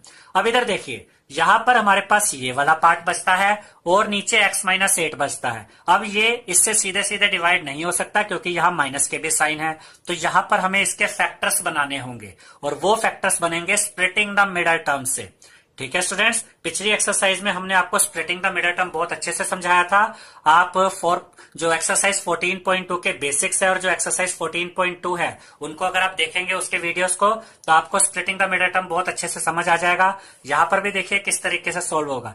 अगर हमें इसके फैक्टर्स बनाने हैं तो फर्स्ट और लास्ट टर्म को मल्टीप्लाई किया, क्या आता है, फर्स्ट और लास्ट टर्म को मल्टीप्लाई करेंगे तो -24 एक्स स्क्वायर आता है। फिर हम इस 24 के क्या करते हैं स्टूडेंट्स, फैक्टर बनाते हैं। ये रफ वर्क में करना होता है स्टूडेंट्स आपको काम, ठीक है। तो 2 12 द 24, 2 6 द 12, 2 3 द 6 एंड 3 1 द 3।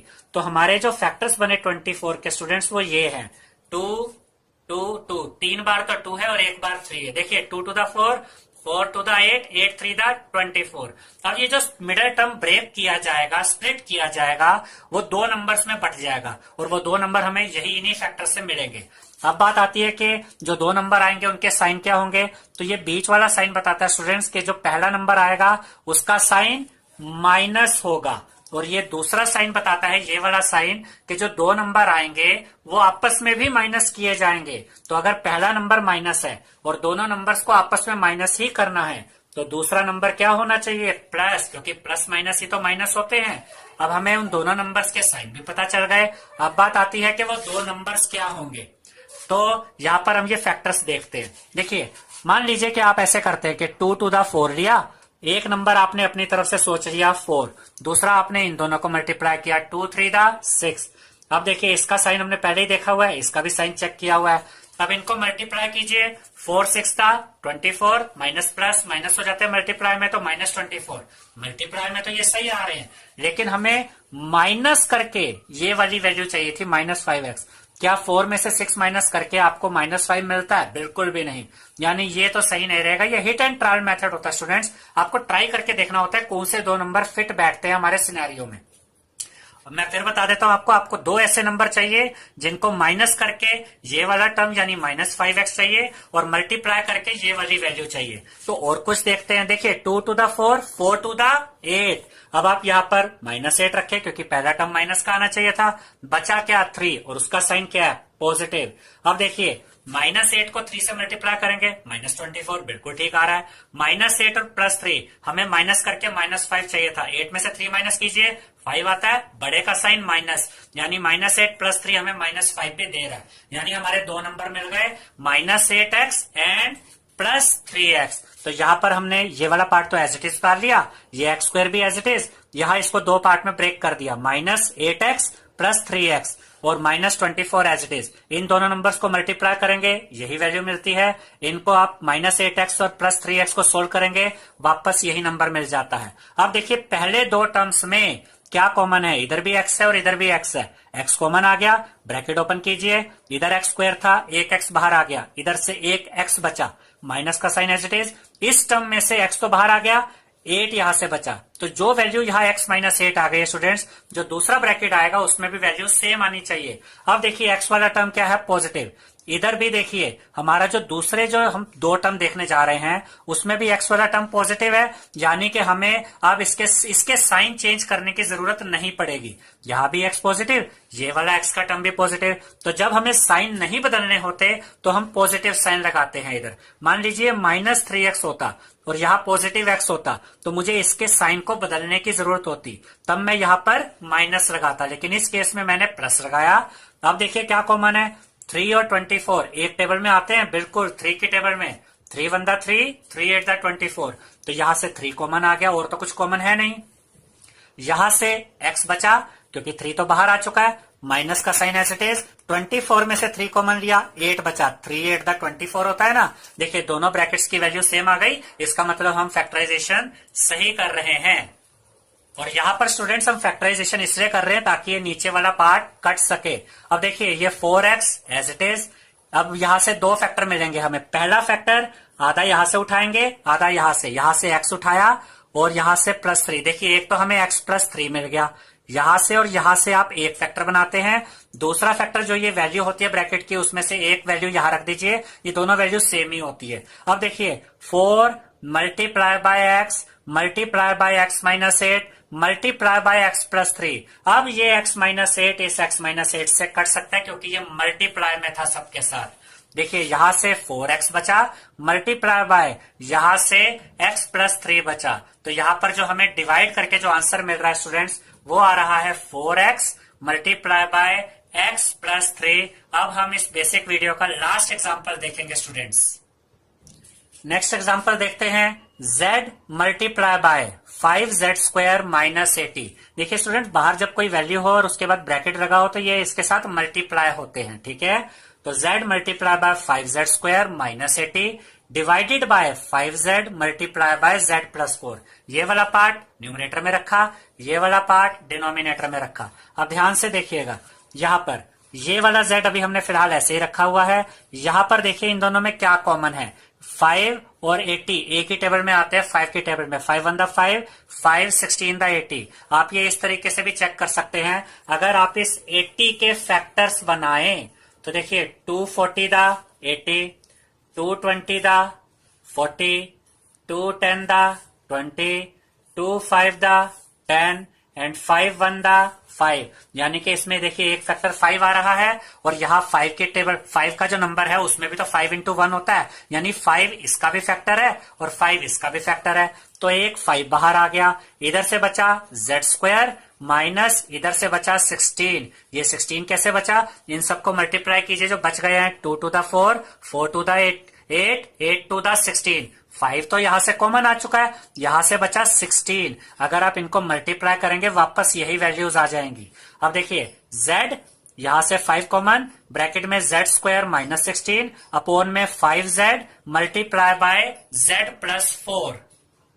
अब देखिए स्टूडेंट्स, ये बाहर कॉमन था और ये अंदर ये कॉमन है, तो ये दो कॉमन है। कितने भी कॉमन हो, एक ब्रैकेट के बाहर जितने भी कॉमन नंबर्स होते हैं वो आपस में मल्टीप्लाई हो जाते हैं। तो 5 × z 5z आ गया। ये z² माइनस इसको हमने 16 को कैसे लिख दिया, 4 का स्क्वायर, क्योंकि 4 का स्क्वायर यानी 4 × 4 ये 16 ही तो होता है, ठीक है। अब देखिए नीचे क्या था, 5z और z +4। ये 5z तो इस 5z से कैंसल आउट हो जाएगा। यहां स्टूडेंट अब आइडेंटिटी लगेगी, z² -4²। देखिए यहां पर आइडेंटिटी इस्तेमाल होगी a² -b²। और ये किसके इक्वल होती है, a + b and a - b।